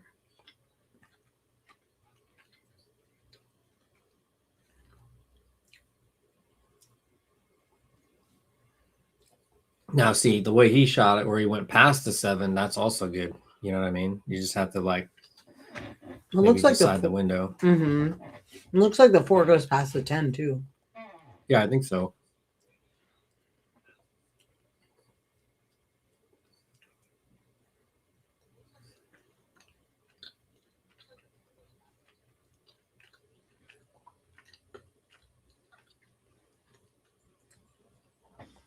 Pretty good.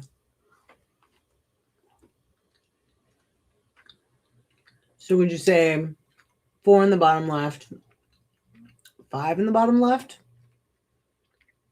I'd probably just shoot it like make sure I make the 4 and then kind of end up with whatever. Either side would be fine. Yeah. Okay, that was way more That's what I controlled was than I thinking. thought. Yeah, it looked like he might be thinner than that. I see. In which case, you might go back to the other side, right? But that was perfect. Yeah. He's really in a good spot here now. He might not play for the middle of the table, but I probably would.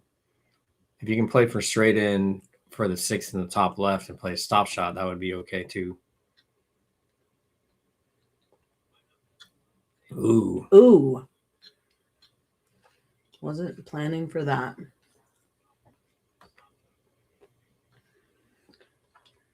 I was gotta shoot over this 8 though.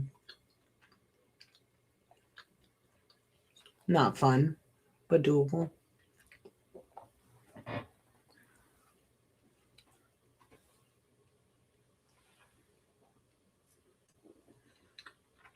Ooh. So much draw. Drew himself right into a safety on himself.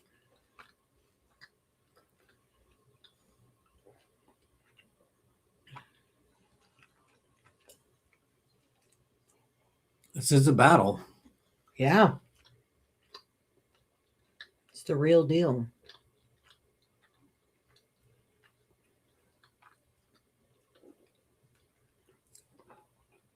Nice, solid hit on that 6 ball. Something hit a rail. Oh, yeah. Got to the rail. Good. The 9 ball, yeah.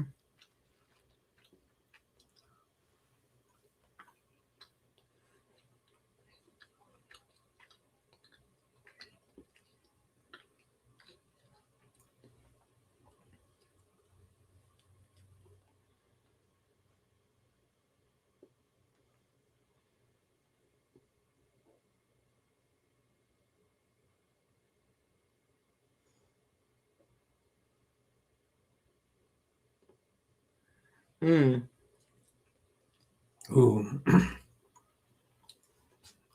think he was expecting it to maybe hit the 9, and that's why he hit it that hard. I don't know. I don't think he was trying to make it. Gotcha. Yeah, because that speed he didn't end up with the shape. I assume if you're going to miss it, you would have had some kind of shape also. Right.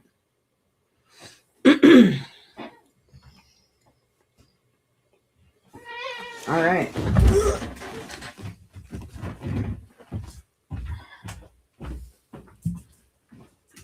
Yeah, so now if you can draw this straight back for the 8, he's looking good. The 9 got bumped really nicely to a good spot for the continuation of the run. Good shot. I was making some good long shots here, I'll say.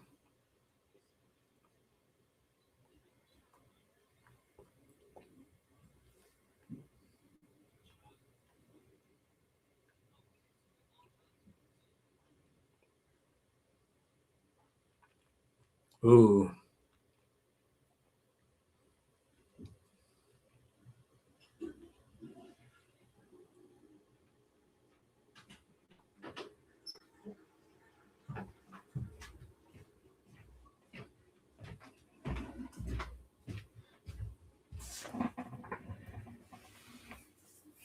Oh, is my tea right?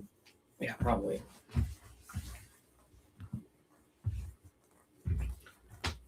So I think probably just draw or follow, whatever you do. Just get back to the middle of the table. Or even that is good too. Just from the vertical side, yeah, just straight in the middle. So you just get the right cut angle to where the cue ball wants to go towards the 10.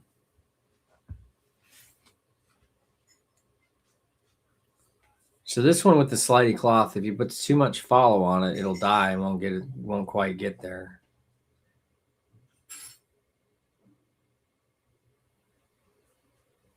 That's like one of the struggles with the slidier cloth is that you can't get that follow off the rail like you used to with the little bit more friction.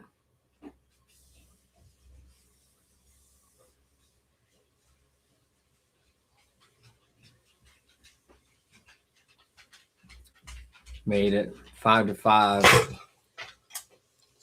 Pardon the dog. That's not me.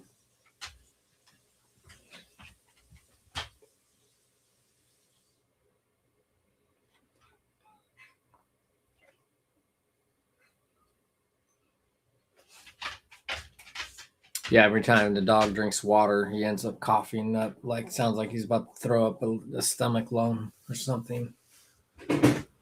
He hasn't learned how to drink properly yet. That's 7 years old.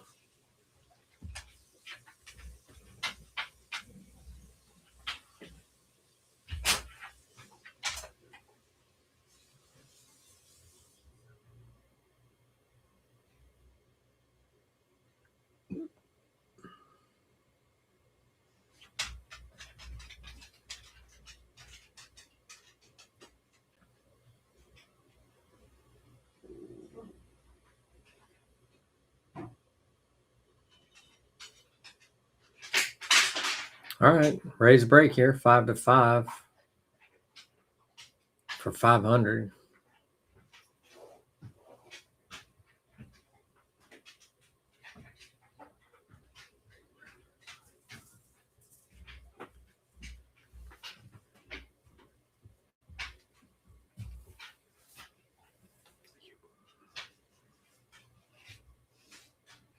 What I miss?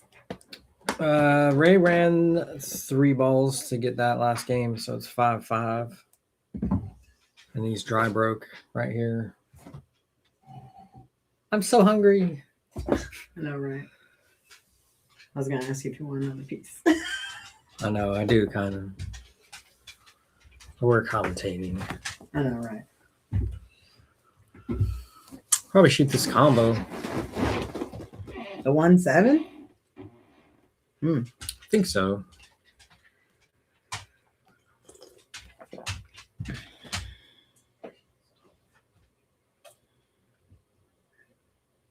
I think maybe I would try to play safe, hide the 1 behind the 7.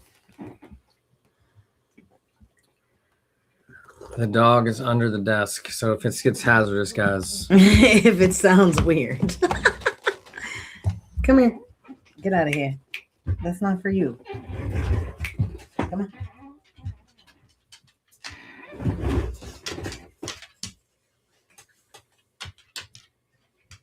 I just gave him a handful of treats. I don't know if Al called that bank shot. Looks like he did. He made it with the bridge. That was excellent. Or an extension. I don't even know what he did there.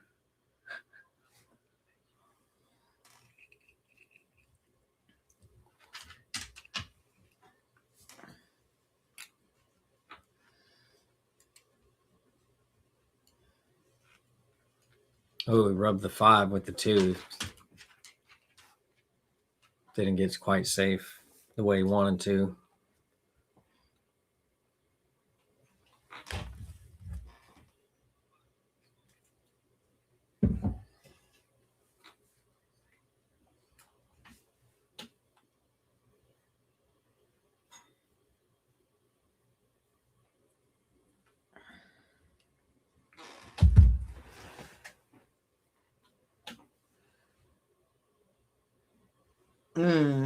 Not what he was hoping for there. Yeah, the 5 is tied up now Yeah. a little bit. So this is a little bit more interesting.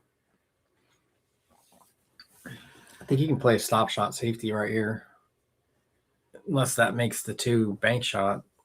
But I think that he could go for it also here.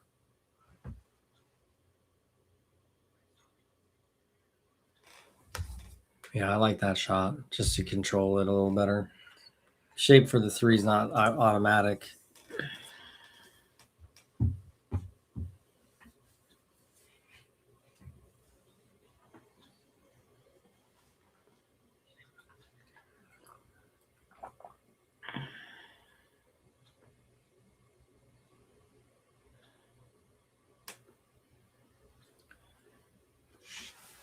Ray looks like he's just surveying the scene there, looking at kicking instead of jumping. I think the jump is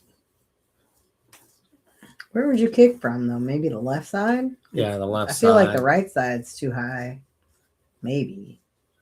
Just doesn't look like much good can happen if you kick at it, is the thing. Yeah. I was going for the jump, looks like. Yeah, I think it's just good to have the options open, keep your options open, and look for opportunities. Interesting how he's like kind of changing from that angle. You could really see his angle change with his hand. It was interesting. He kind of like pivoted a little bit. Mm-hmm.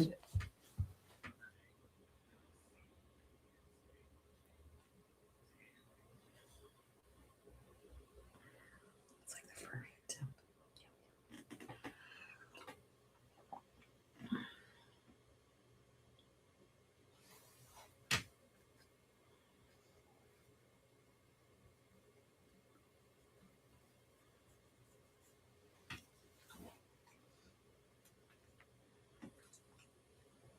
Race to 4, huh? Yep. It's getting down there. Serious business.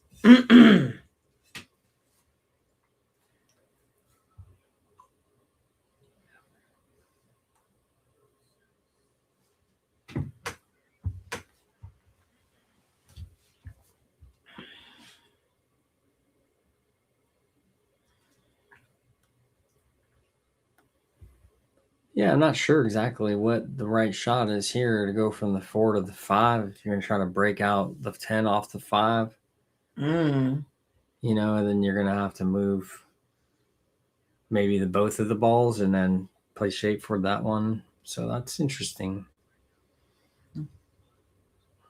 The other move would be to try to go into the 5-10 right now and then hope that you end up with the shot on the 4, but that seems a little bit less sound. Yeah, exactly.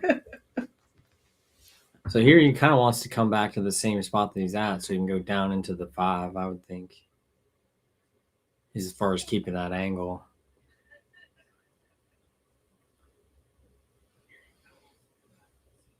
Now I might even think about playing safe right here if I could play the 4 into the side rail and then have the cue ball bump the 5 just down a little bit, and then the 10 would stay there and you could be like almost frozen to the 10.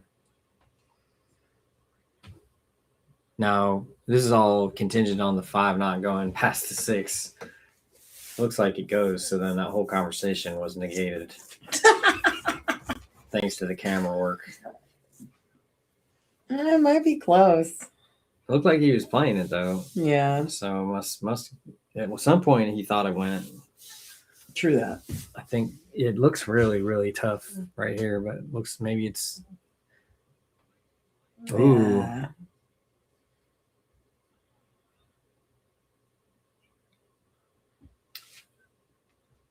Yeah, that was interesting. I'm not sure what was going on with that, how easily makeable that 5 was. He definitely wasn't going to hit the 10 because he hit it full enough to where if he would have hit the 10, he would have had no chance to make it. So it definitely wasn't in the way. The 6, though. Ooh, nice. I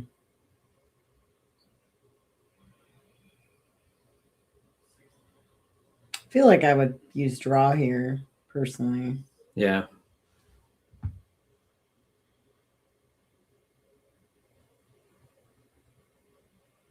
Oh, hit it really hard. Yeah, I think Al's not confident with his draw stroke on some of these. He seems like he's hitting them a little bit too hard. Resist the temptation to feel like you got to hit the ball hard to draw it when it's really all about hitting precisely the spot. Yeah. And then, you got to trust your stroke more than you got to add power to it. Oh, for sure. You got to add trust. You don't have to add power. Yeah.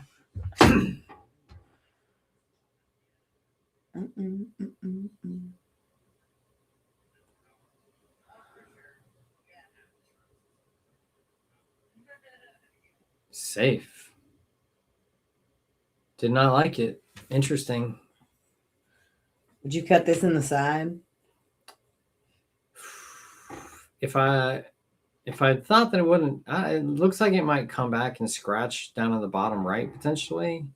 If that's out of the question, meaning I could like maybe use like a touch of follow or left to make it come straight up and down, then I would think about it.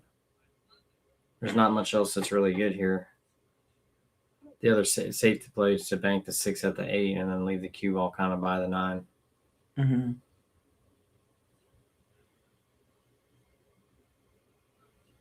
I like that. Ooh. Oh, he made it. Was that what did he call it?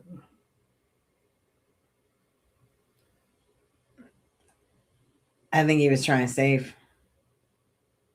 Maybe. I don't know.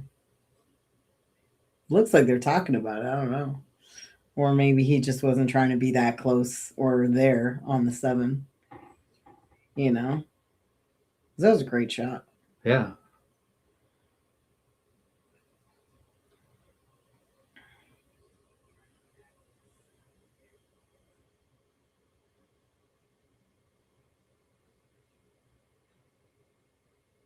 Oh, little tester, but this is this will break the game wide open if Ray can get out right here, make that 7 and get on the 8. Then the 9, 8, 9, 10 is pretty easy. Mm-hmm. I mean, not easy, routine, I should say. Routine is a great word for that.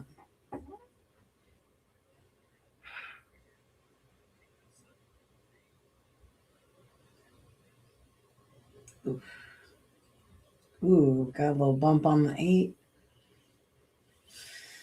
Now what are we looking at here? This is pretty routine from here. Yeah. Say you play shape for the 8 in the top left here, just like left English and a little bit of low. Back to the same place you're basically at right now. Mm-hmm.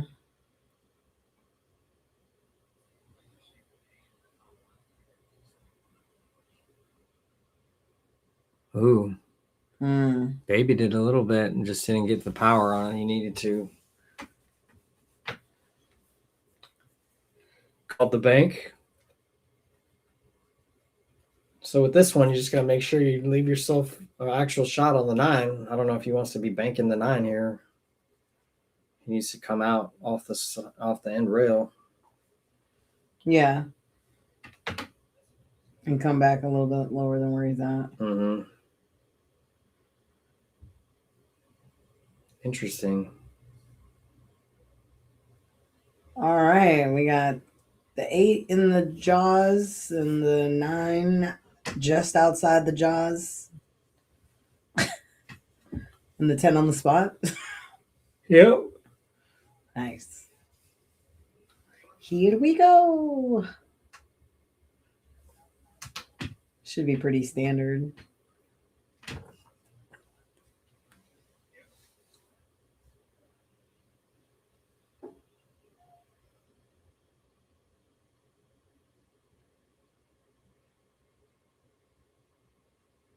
Ooh. Wanted a little more than that.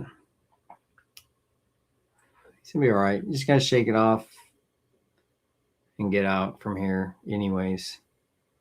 Yeah. You don't want to be thinking about where you could have been right now. This is where you're at. Right. I could be in Hawaii right now. I know, right? It's flooding though. See, they got massive floods in Hawaii. I know.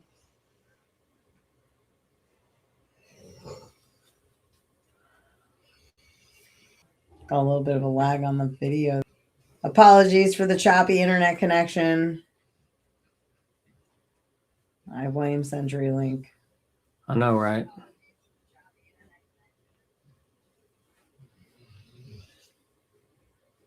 Oh, little overcut action there. And he overruled it too. Got pretty straight on the 10.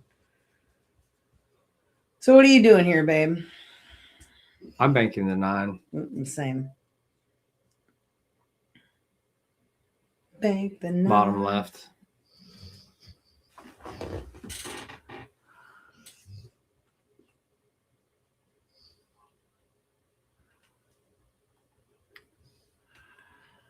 Justin, that's a great question. I would say it's probably a combination of things, like with anything. It's like not really playing on this cloth every day, nerves, you got money on the line, you got people watching you on camera, there's a number of things that could go into it. Yeah, I play with Ray all the time. I did win last time though. It's my claim to fame. But it's really anything, as you know, pool is primarily mental. So, Yeah. if you're not in a good mental spot, your game can suffer and wildly, like you can get some crazy results that, maybe typically you wouldn't make.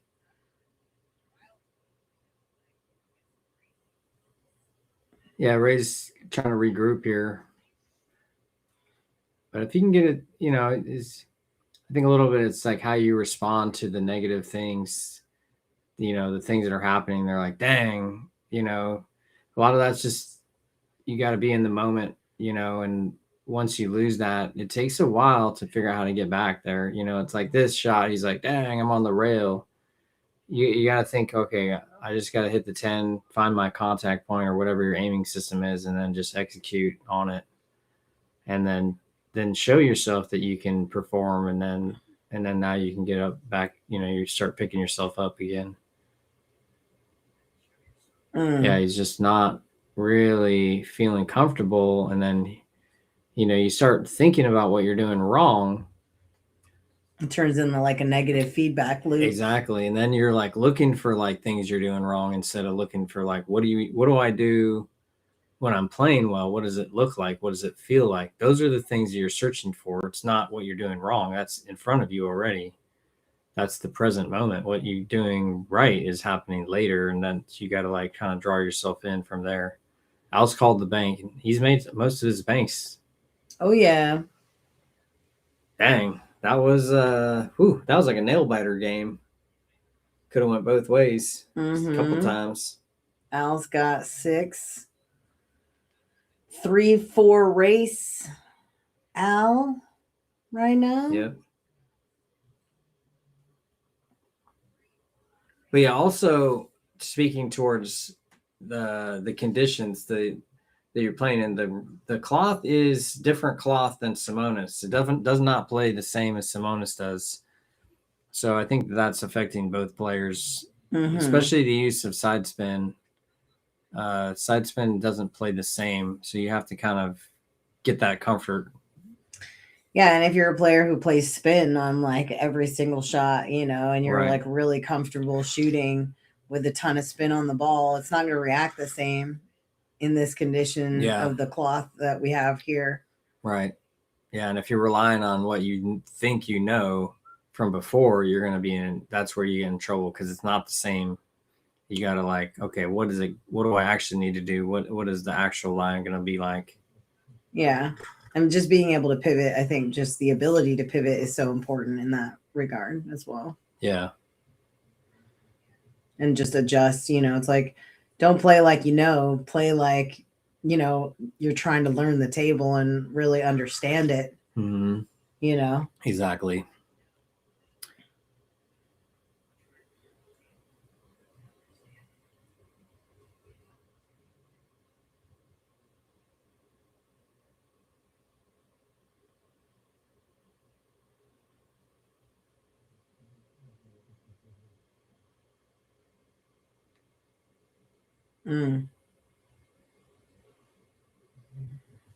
All right.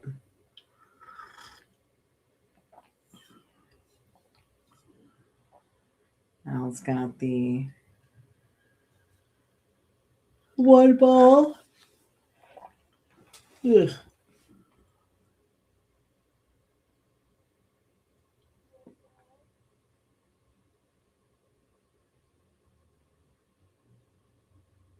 There he goes. Oh no. Oh, Al scratched. Unfortunate. Yeah, that's one of the the slidey cloth. You can't avoid the scratches easily. Let's see if Ray can regain his composure here. Seems like his composure is just a little bit he's not happy with what's been going on a little bit. And I hope that doesn't get to him too much. Yeah.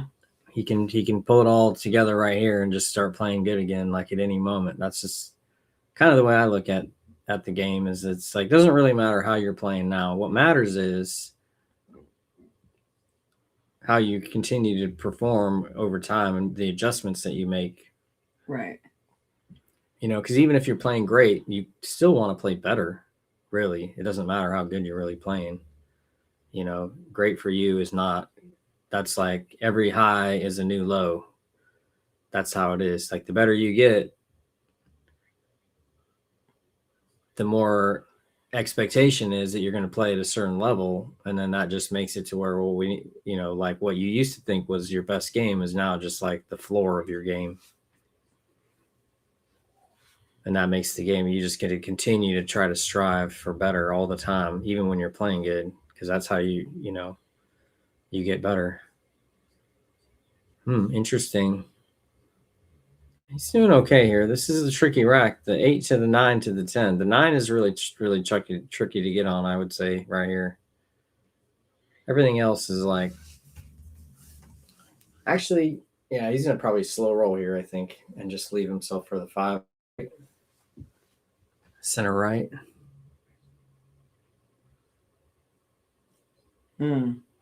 Top right. Right.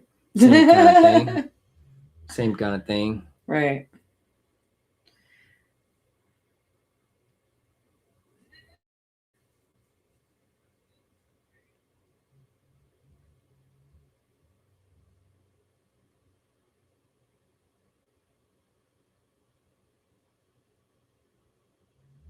Good shot.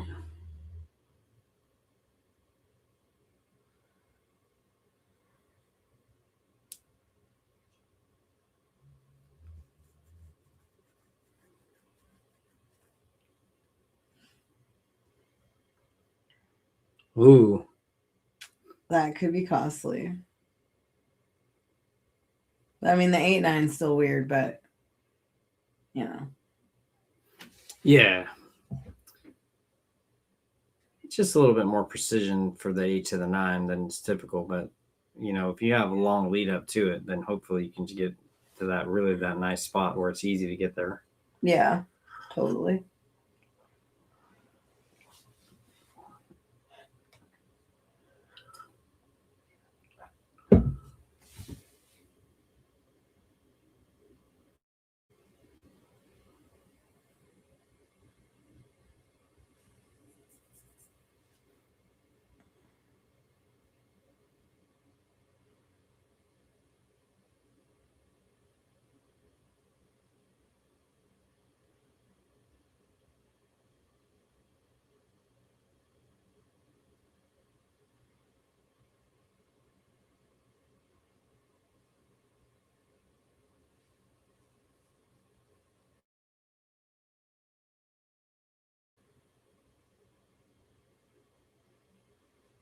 Dang.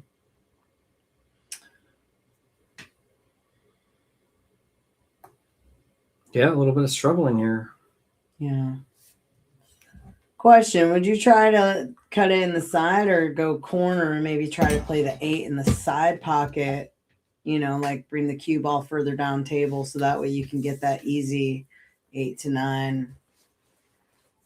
Whatever it looked to me like the easier shot was, I'd shoot. And most of the time here, the side is the shot that I like because the sides are a little bit bigger than the corners, you know? Yeah. So you can kind of like get away with a little bit more. Well, I like how you got that bump on the 9 too, because now it's pulled away from the rail, so it makes it a little bit more out in the open than just, you know, stuck up there. Easier position for sure.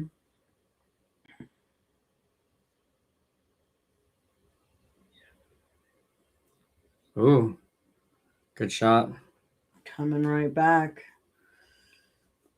Yeah, and I mean here I feel like it's just center ball would be perfect, you know, slow and steady, just do it. I don't know. You might go low English, but I if I'm starting to worry about the spin and all that, then I would just be using just center ball, you know. Yeah. Any kind of spin can just throw you off, you know. But it's got to learn how to play that style though too. That's the thing. It's like if you're used to spinning the ball and now you just start losing your confidence when you're spinning the ball, you know, what do? You gotta know the other way. Mm-hmm. Yeah, because the table's not really allowing him to do kind of what he wants to do. Right. Excuse me. That's you. But this is pretty natural, just to roll it.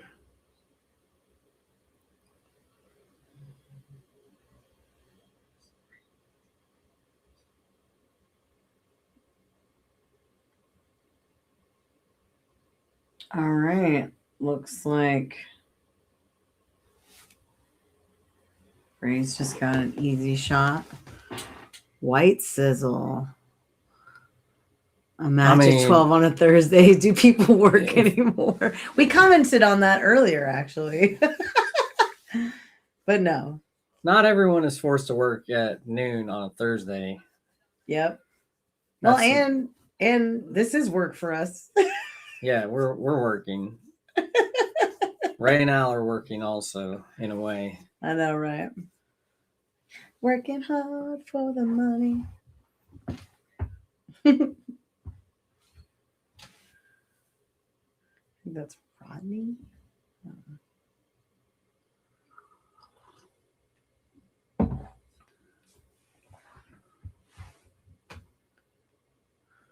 6-6, Ray's break. All right.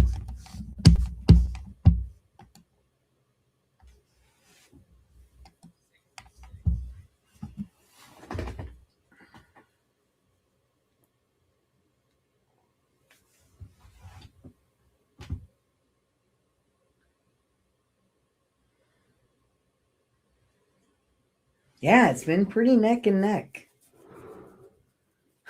Working, quote unquote. I need a job like that. All right, we're taking a break here. All right, we'll be back.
All right.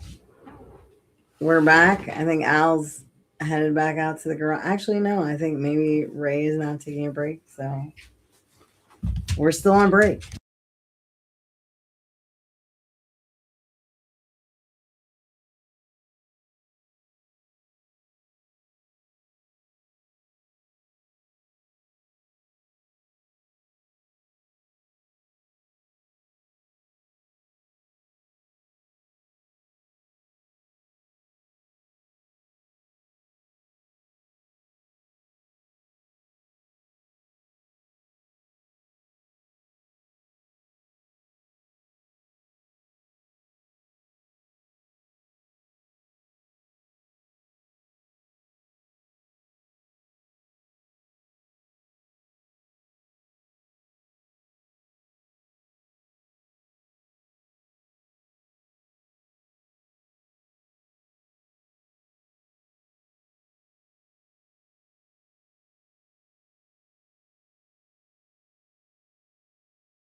All right. Well, it looks like Ray is headed back out to the garage.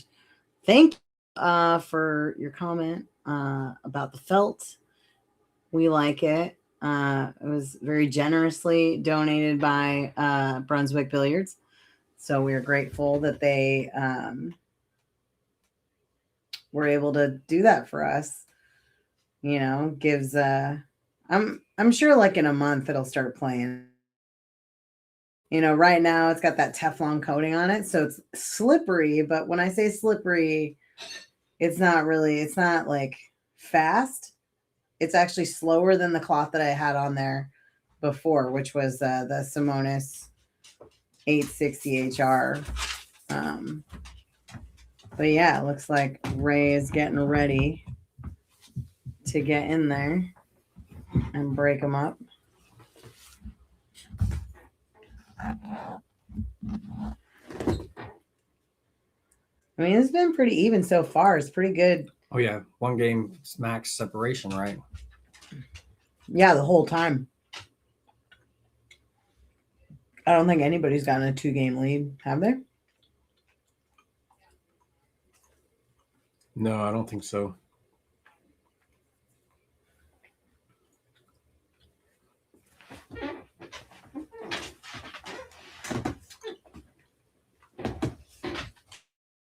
So we got the 2-ball tied up on the side rail here. So that's going to be a bank shot. I would bank it out. Sorry. Might be able to, I don't know if you can draw with on this 1 ball and go under the 8 and bump it out. Looks like not. Is there enough room between the 2 and the 6 to like cut it into the 7 and go into the slot?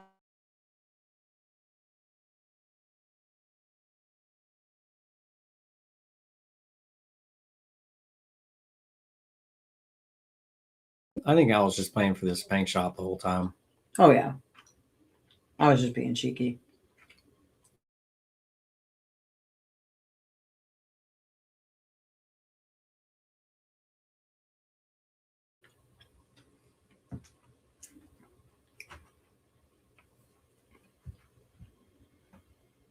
The 8 to the 9 might be weird.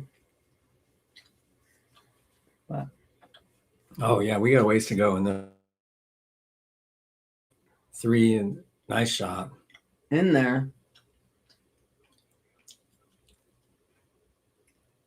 That was a good shot. Now whether or not if he makes this 3, if the cue ball passes under the 10 or bumps the 10, changes what's going to happen. Okay, now he can play the combo. And he just has to hope to the left side of the 7 so that the 4 doesn't go towards the 5 too far. Right. It stays up. Or he could shoot Next this is- bank shot. That might even be an easier shot. It's almost straight in. The 5's right there in front of the hole. Combo this ball if the bank is easier. Right. Not the right shot there. Just didn't make it.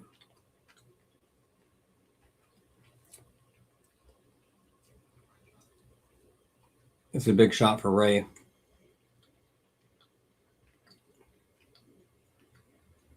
Yeah.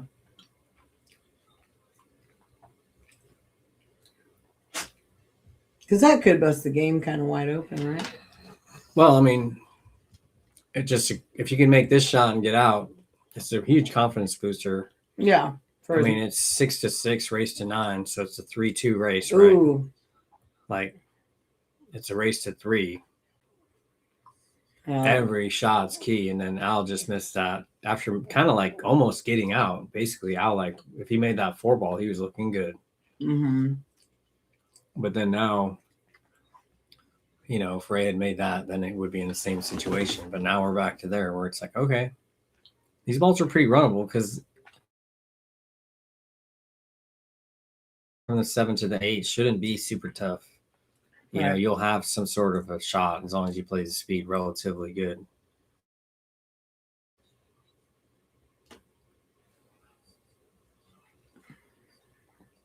Now, I'd probably roll this to play short side for the 6. Yeah. You like a little angle. because you want to come and cut the 6 and then have the cue ball come down over by where the cue ball is at right now. Mm-hmm. There you go. Now I think you got to play this with follow. Mm-hmm. But this is a shot where the slidey cloth will mess you up. He might not come as far as he wants to. Right. Oh, he hit that nice. That was a great shot. Mm-hmm. Now he's like on the correct side of the 7. Yeah, to just float it down for the 8. Yep.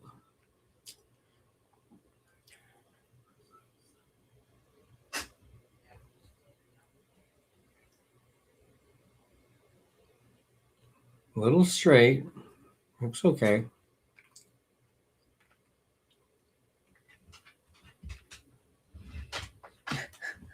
Nothing for you. Can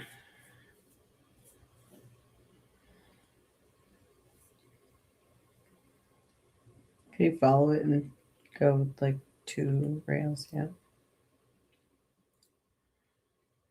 A little more than he wanted, probably, or not enough. Yeah, I'm not sure. Either way, yeah. Not harder or, but he got pretty good action out of that. Oh, yeah, for sure. Now he's just got like a long cut. Yeah, or banking. Or banking, which. Or safety. Right. I think he'll go for the cut, maybe. Yeah, because if he just floats it in, then his cue ball should come back to the end rail and back a little bit because it's pretty thin. Mm-hmm. Oh, okay. He put spin on it. Mm-hmm. I thought he might just go straight up and down. Yeah, that's what I thought he was going to do too.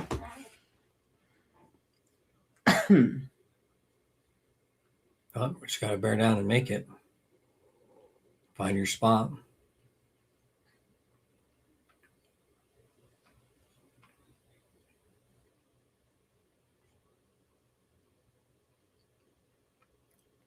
Oh. And he hasn't left it super tough for Ray. Very makeable.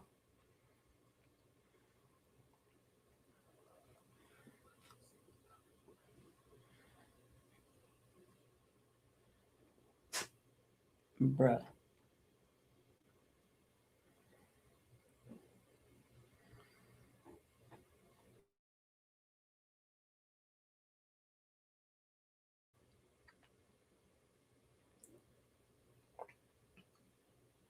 Seven, 6.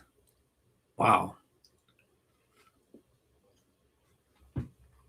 See how Al responds here on his own break. It's getting real now. 3-2 race. Yep. Ray went 71% to 67.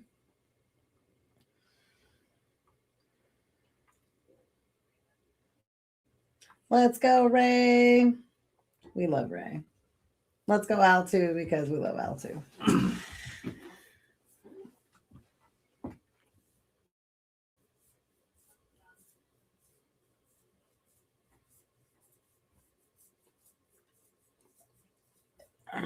Love watching good pool though. It's definitely like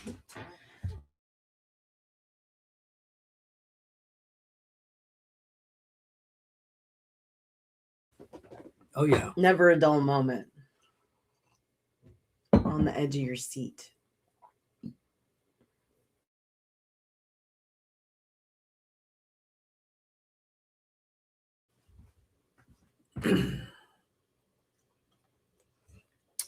I wonder if the one goes all the way down, and even if it does, I don't know if it's the right shot. I might consider shooting the one in the right side pocket with draw, and then just hoping to like bounce into the 3 or the 9 and end up with the shot on the 2.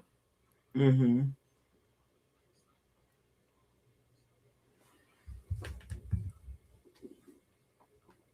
Yeah, I'd probably go side with it myself. Yeah, because I could see you cut that 1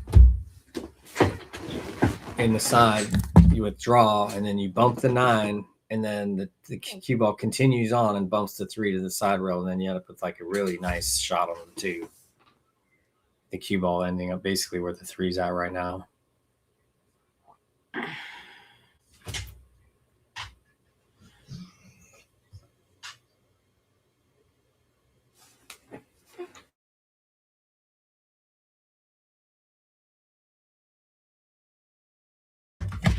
but missed.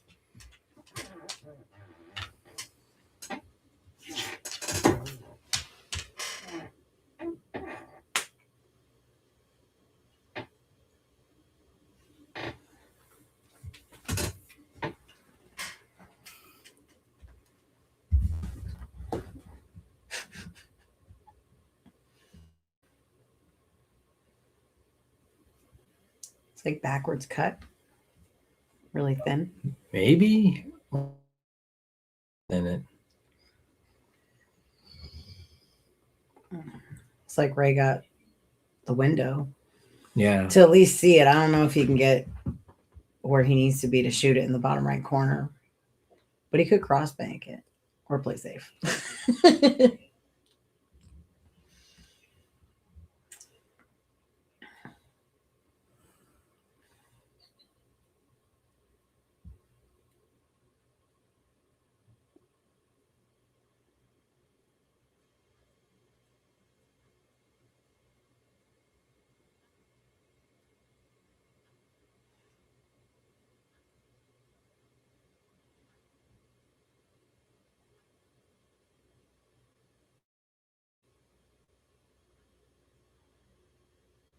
All right.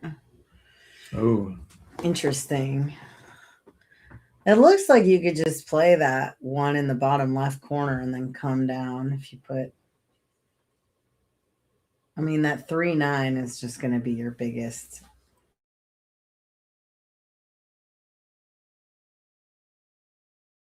Spin on it and maybe making a grab. I'd try to maybe think about putting right English, but I don't know with this slidey cloth that can work. Then you might try to bump into the 3 or the 9. He's just selecting to play. Yeah, I like.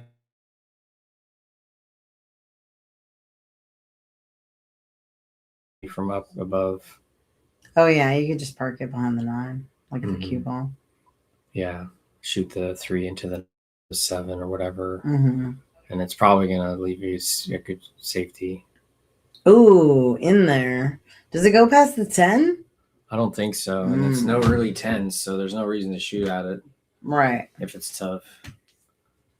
Just miss. And then I think here maybe he can just play the cue ball to roll towards the 7 after he cuts the 3 down table. And leave the cue ball behind the 7. Ooh.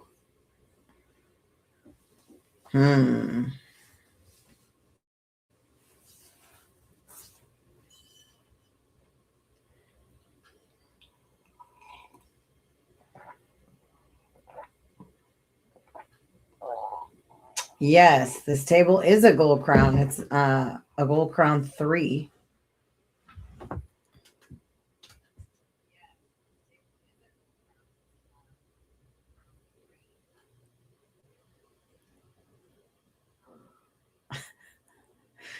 Ray's making faces. It's hilarious.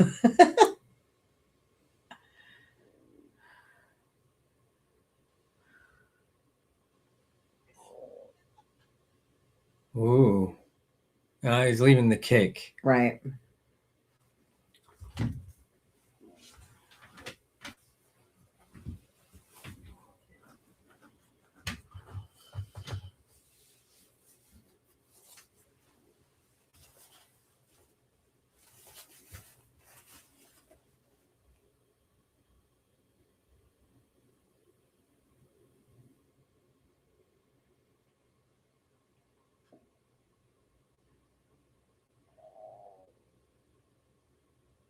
Ooh. Kicking the stick a little bit, kind of. That was a good shot. Solid contact on the 3.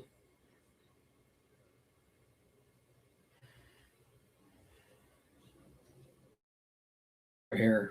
Oh, yeah. I'd kick at it.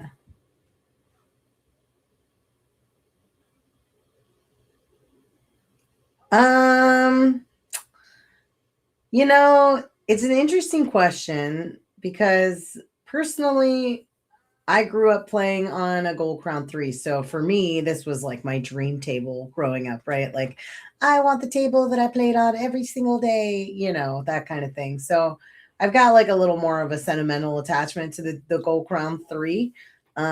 Not to say that I wouldn't maybe upgrade to the new Gold Crown 7. Those things are sweet. But yeah, I don't know. I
Can you hear us now? How did that happen? Wow. Dang.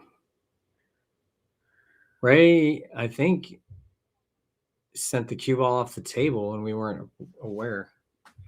Let me see if I can rewind this. Oh, okay. Good. Because it was Ray's break, right? Lisa is chiming in. Yes. Thanks, Lisa. You're the best. Thank you. Thank you. Y'all are great.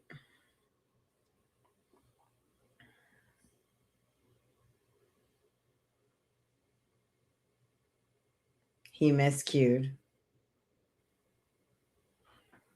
On the Yeah. break. Because he was looking at his tip for a second. I'm going to watch it. I got it on mine. Got it.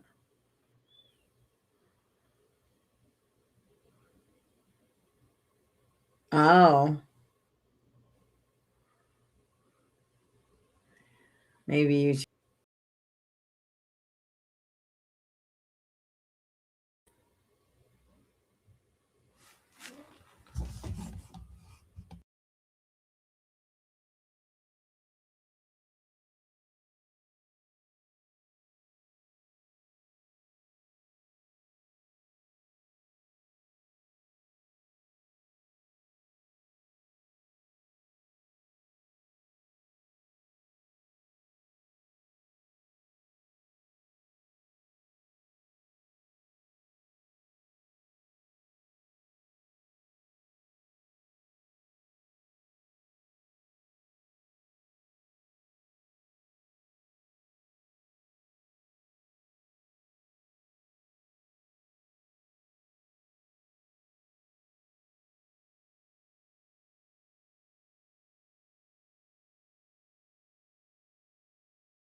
We got it. We're back. We're back. Yay! I've been Colin's watching. the best. All right, so Al made the 1-2, and now he's on this ball. The 5. Two-way shot.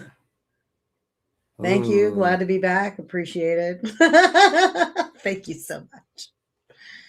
Y'all are right. All right. So we got a pretty the cut here.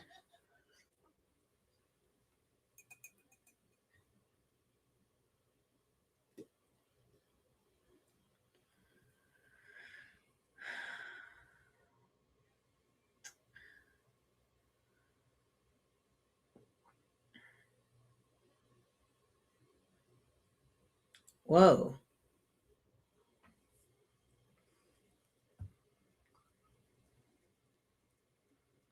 Safety play. Mm-hmm. See if Al goes for the bank or plays another safe. There's definitely a time where you got to draw the line, you know. He's calling the bank.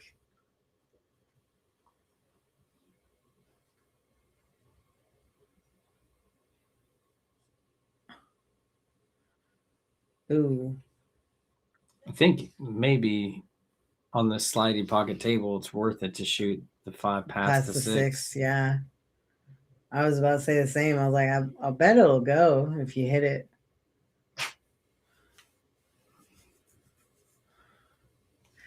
It does the sliding. Also, thank you for the heads up on the audio. You know, anytime that you guys can't hear us, please chime in and let us know immediately so we can try to fix it. Because sometimes we can't tell on our end if the mic is out.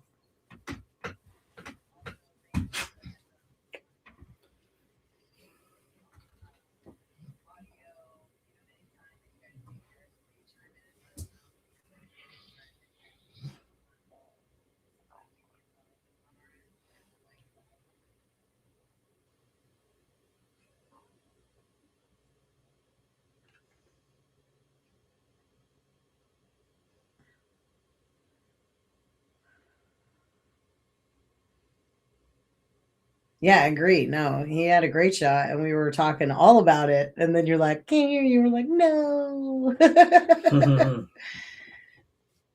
So we always appreciate your feedback.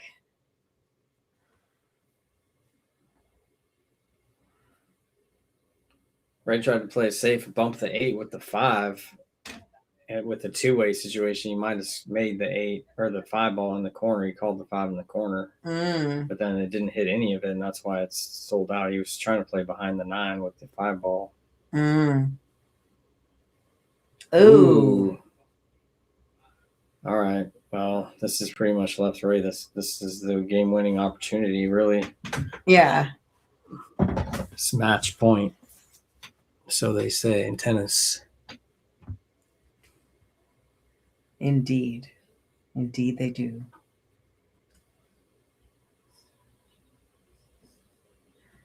Yeah, the balls are connected pretty nice. Yeah, I was just looking at the run myself. Thanks, Colin. You're the best.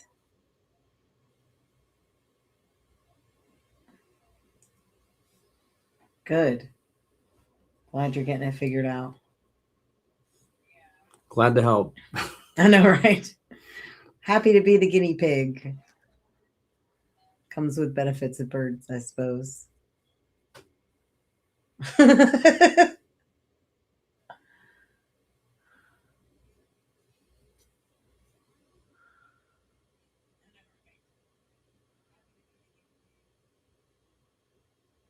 Yep, pretty standard. Yeah, you definitely want to come in a little bit. Yep, get that nice angle, just come off. Nice and easy.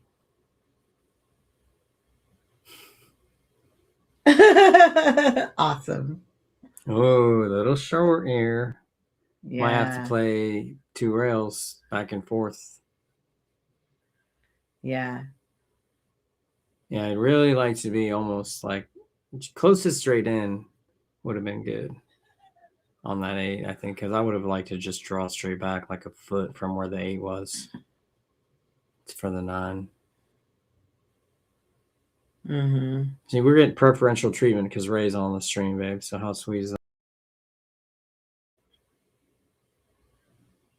But your miscue, I didn't get to commentate on it though. Ooh, he got up.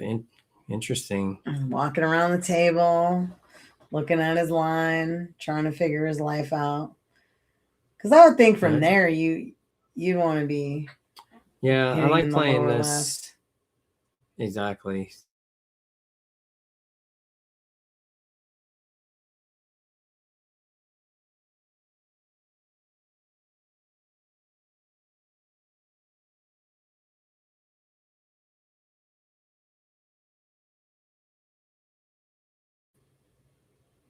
Yeah, just focus on this ball. Yep.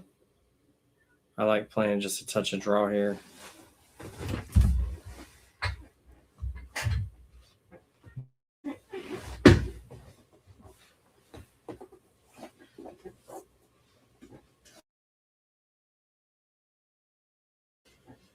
All right. Made it. And that's all she wrote. I think we're gonna do player interviews real quick. So Stick around. Stick around. I'm gonna go run out there and get them. I got better shoes. Yeah, we got to do a sponsor shout out. CleanSlatePoolTables.com, Dom and Fam. Go to the online calculator, do pool table moves. Western Washington or all of Washington, really. Tibbitts at Fernhill, just down the road. Great brunch spot. Weekends, come and make a reservation and show up and eat some excellent food. And Brunswick Billiards, thank you for providing this fabulous cloth to replace the cloth needed. And we'll see who we got coming in. Looks like it's going to be Al. Maybe not.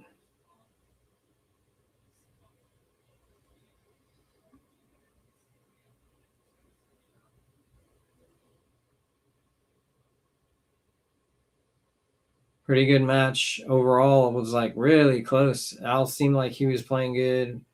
Ray seemed like he had some good moments too. And then I don't know, Ray just kind of started executing at the end of the rack a little bit better the last couple games.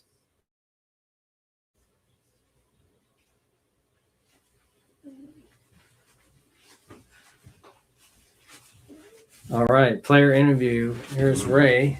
Hey, Thanks for coming, man. thanks for having me. Talk to me, man. What do you feel like? How's the table? Did the cloth throw you off? Well, I'm just saying, I played 2 matches this table, and my opponents both scratched on the lag. So, Dang, that is wild. no, the table played great. Obviously, it's a little new cloth, but I've played over here before, so I kind of tried to change my shot selection based on that. Cool. Yeah, overall, I thought a couple of 500s swinging away at a 9-footer, but beginning was like a warm up. We both kind of hit a little gear in the middle, and then the room got super duper hot. Yeah, I thought.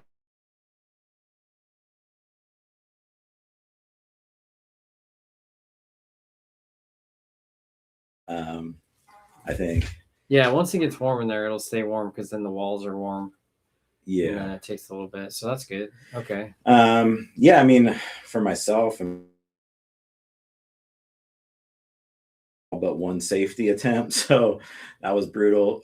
Cue ball was a little couldn't really control it because I was dealing with making sure I could make the ball. I missed a lot of balls. There was a few easy outs, 4-ball runs, just out of the ball, and that made it difficult. And you can only make so many hero shots.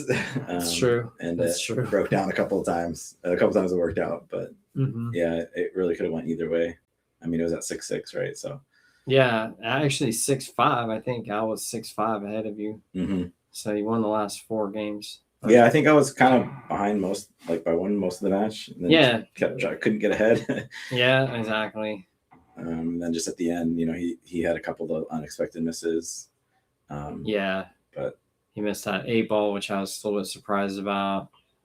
It wasn't like it was easy, but then you just left you the 8, 9, 10, and that was like for him.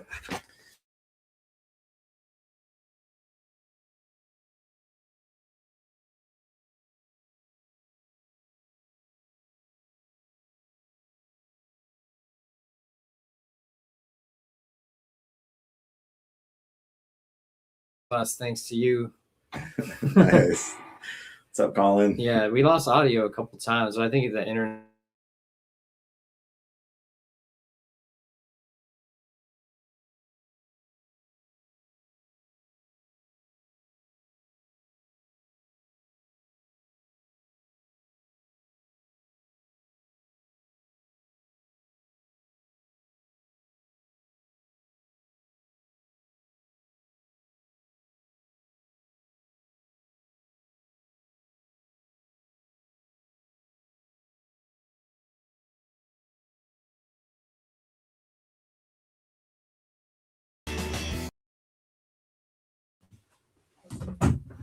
Thanks, Ray.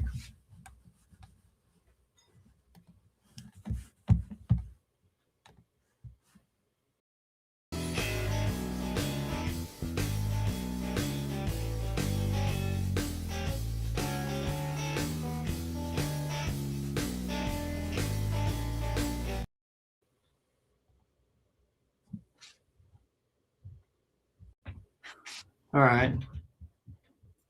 We're back. Lost audio temporarily. I think we're back. We're going to do a quick interview with Al. I'm in here on the right, Al. Yes, sir. We're going to do super quick because we've been having audio issues. Okay. Dude, thanks for coming by. Hey, thank you for having me. Appreciate it. Yeah, talk to me. How do you feel? I ain't mad. I mean, I wish I could have about 6 shots back, 4 defensive shots back, but other than that, I mean, I was happy I had a break and run. Dude, that was table sweet. plays Yeah, nice. Nice, thank you. Yeah, he was the better man today. Maybe next time, maybe not. Maybe the next time, maybe I get it. I don't know. It was a really fair match in my opinion. It was close and it could have gone either way. You definitely had moments where you were playing really strong. So I was like, okay. At the end, yeah, it just kind of didn't work out. A couple here, a couple there, and it goes the other way, right? Right. You know how it is. I'm mad I missed that 110 ball, but I mean, I played that a little too hard. I should have played it a little softer. But again, he outplayed me. Hats off to him. Win, lose, or draw, I'm always gonna be 100%. Well, we'll try to get you back on soon, dude. I know you're trying to play more, so it's the only way I'm gonna get better. I think. Yeah, you gotta have incentive. This incentive. You come out here and be like, all right, I'll put up a couple hundred, and then have people watching. I think we had like 15, 20 at one time for on the stream, so it's something to watch, and then you'll be able to check it out later too. So it's like always that's cool too, right? You can go back and watch yourself play. Right. It's nice. Yeah, I don't think I'd stay too consistent with my my pre-shot. I think that's where I think I had my breakdown. I mean, not a breakdown, but consistency is everything, right? Yeah, for sure. But you'll be able to watch all that. That's the thing. It's amazing. You can like watch yourself and like, oh, I didn't do the same routine, right? So that's cool. Right on, man. We're gonna end it because we don't want. This is like the 3rd time we had to restart it. So. Oh, perfect. Appreciate it. Thanks, everyone. Hope you're having a great day. Thanks, everyone. Continue to do so. We'll see you next time. Yeah, sir. That was a pleasure. Yeah. Appreciate that. Yeah. Absolutely appreciate that. Hey, I want to steal one of your stickers, one of your race on stickers from my pool table at home. I put them on my pool table. What do you want? In the corner over by where your things are, you got a stack of stickers.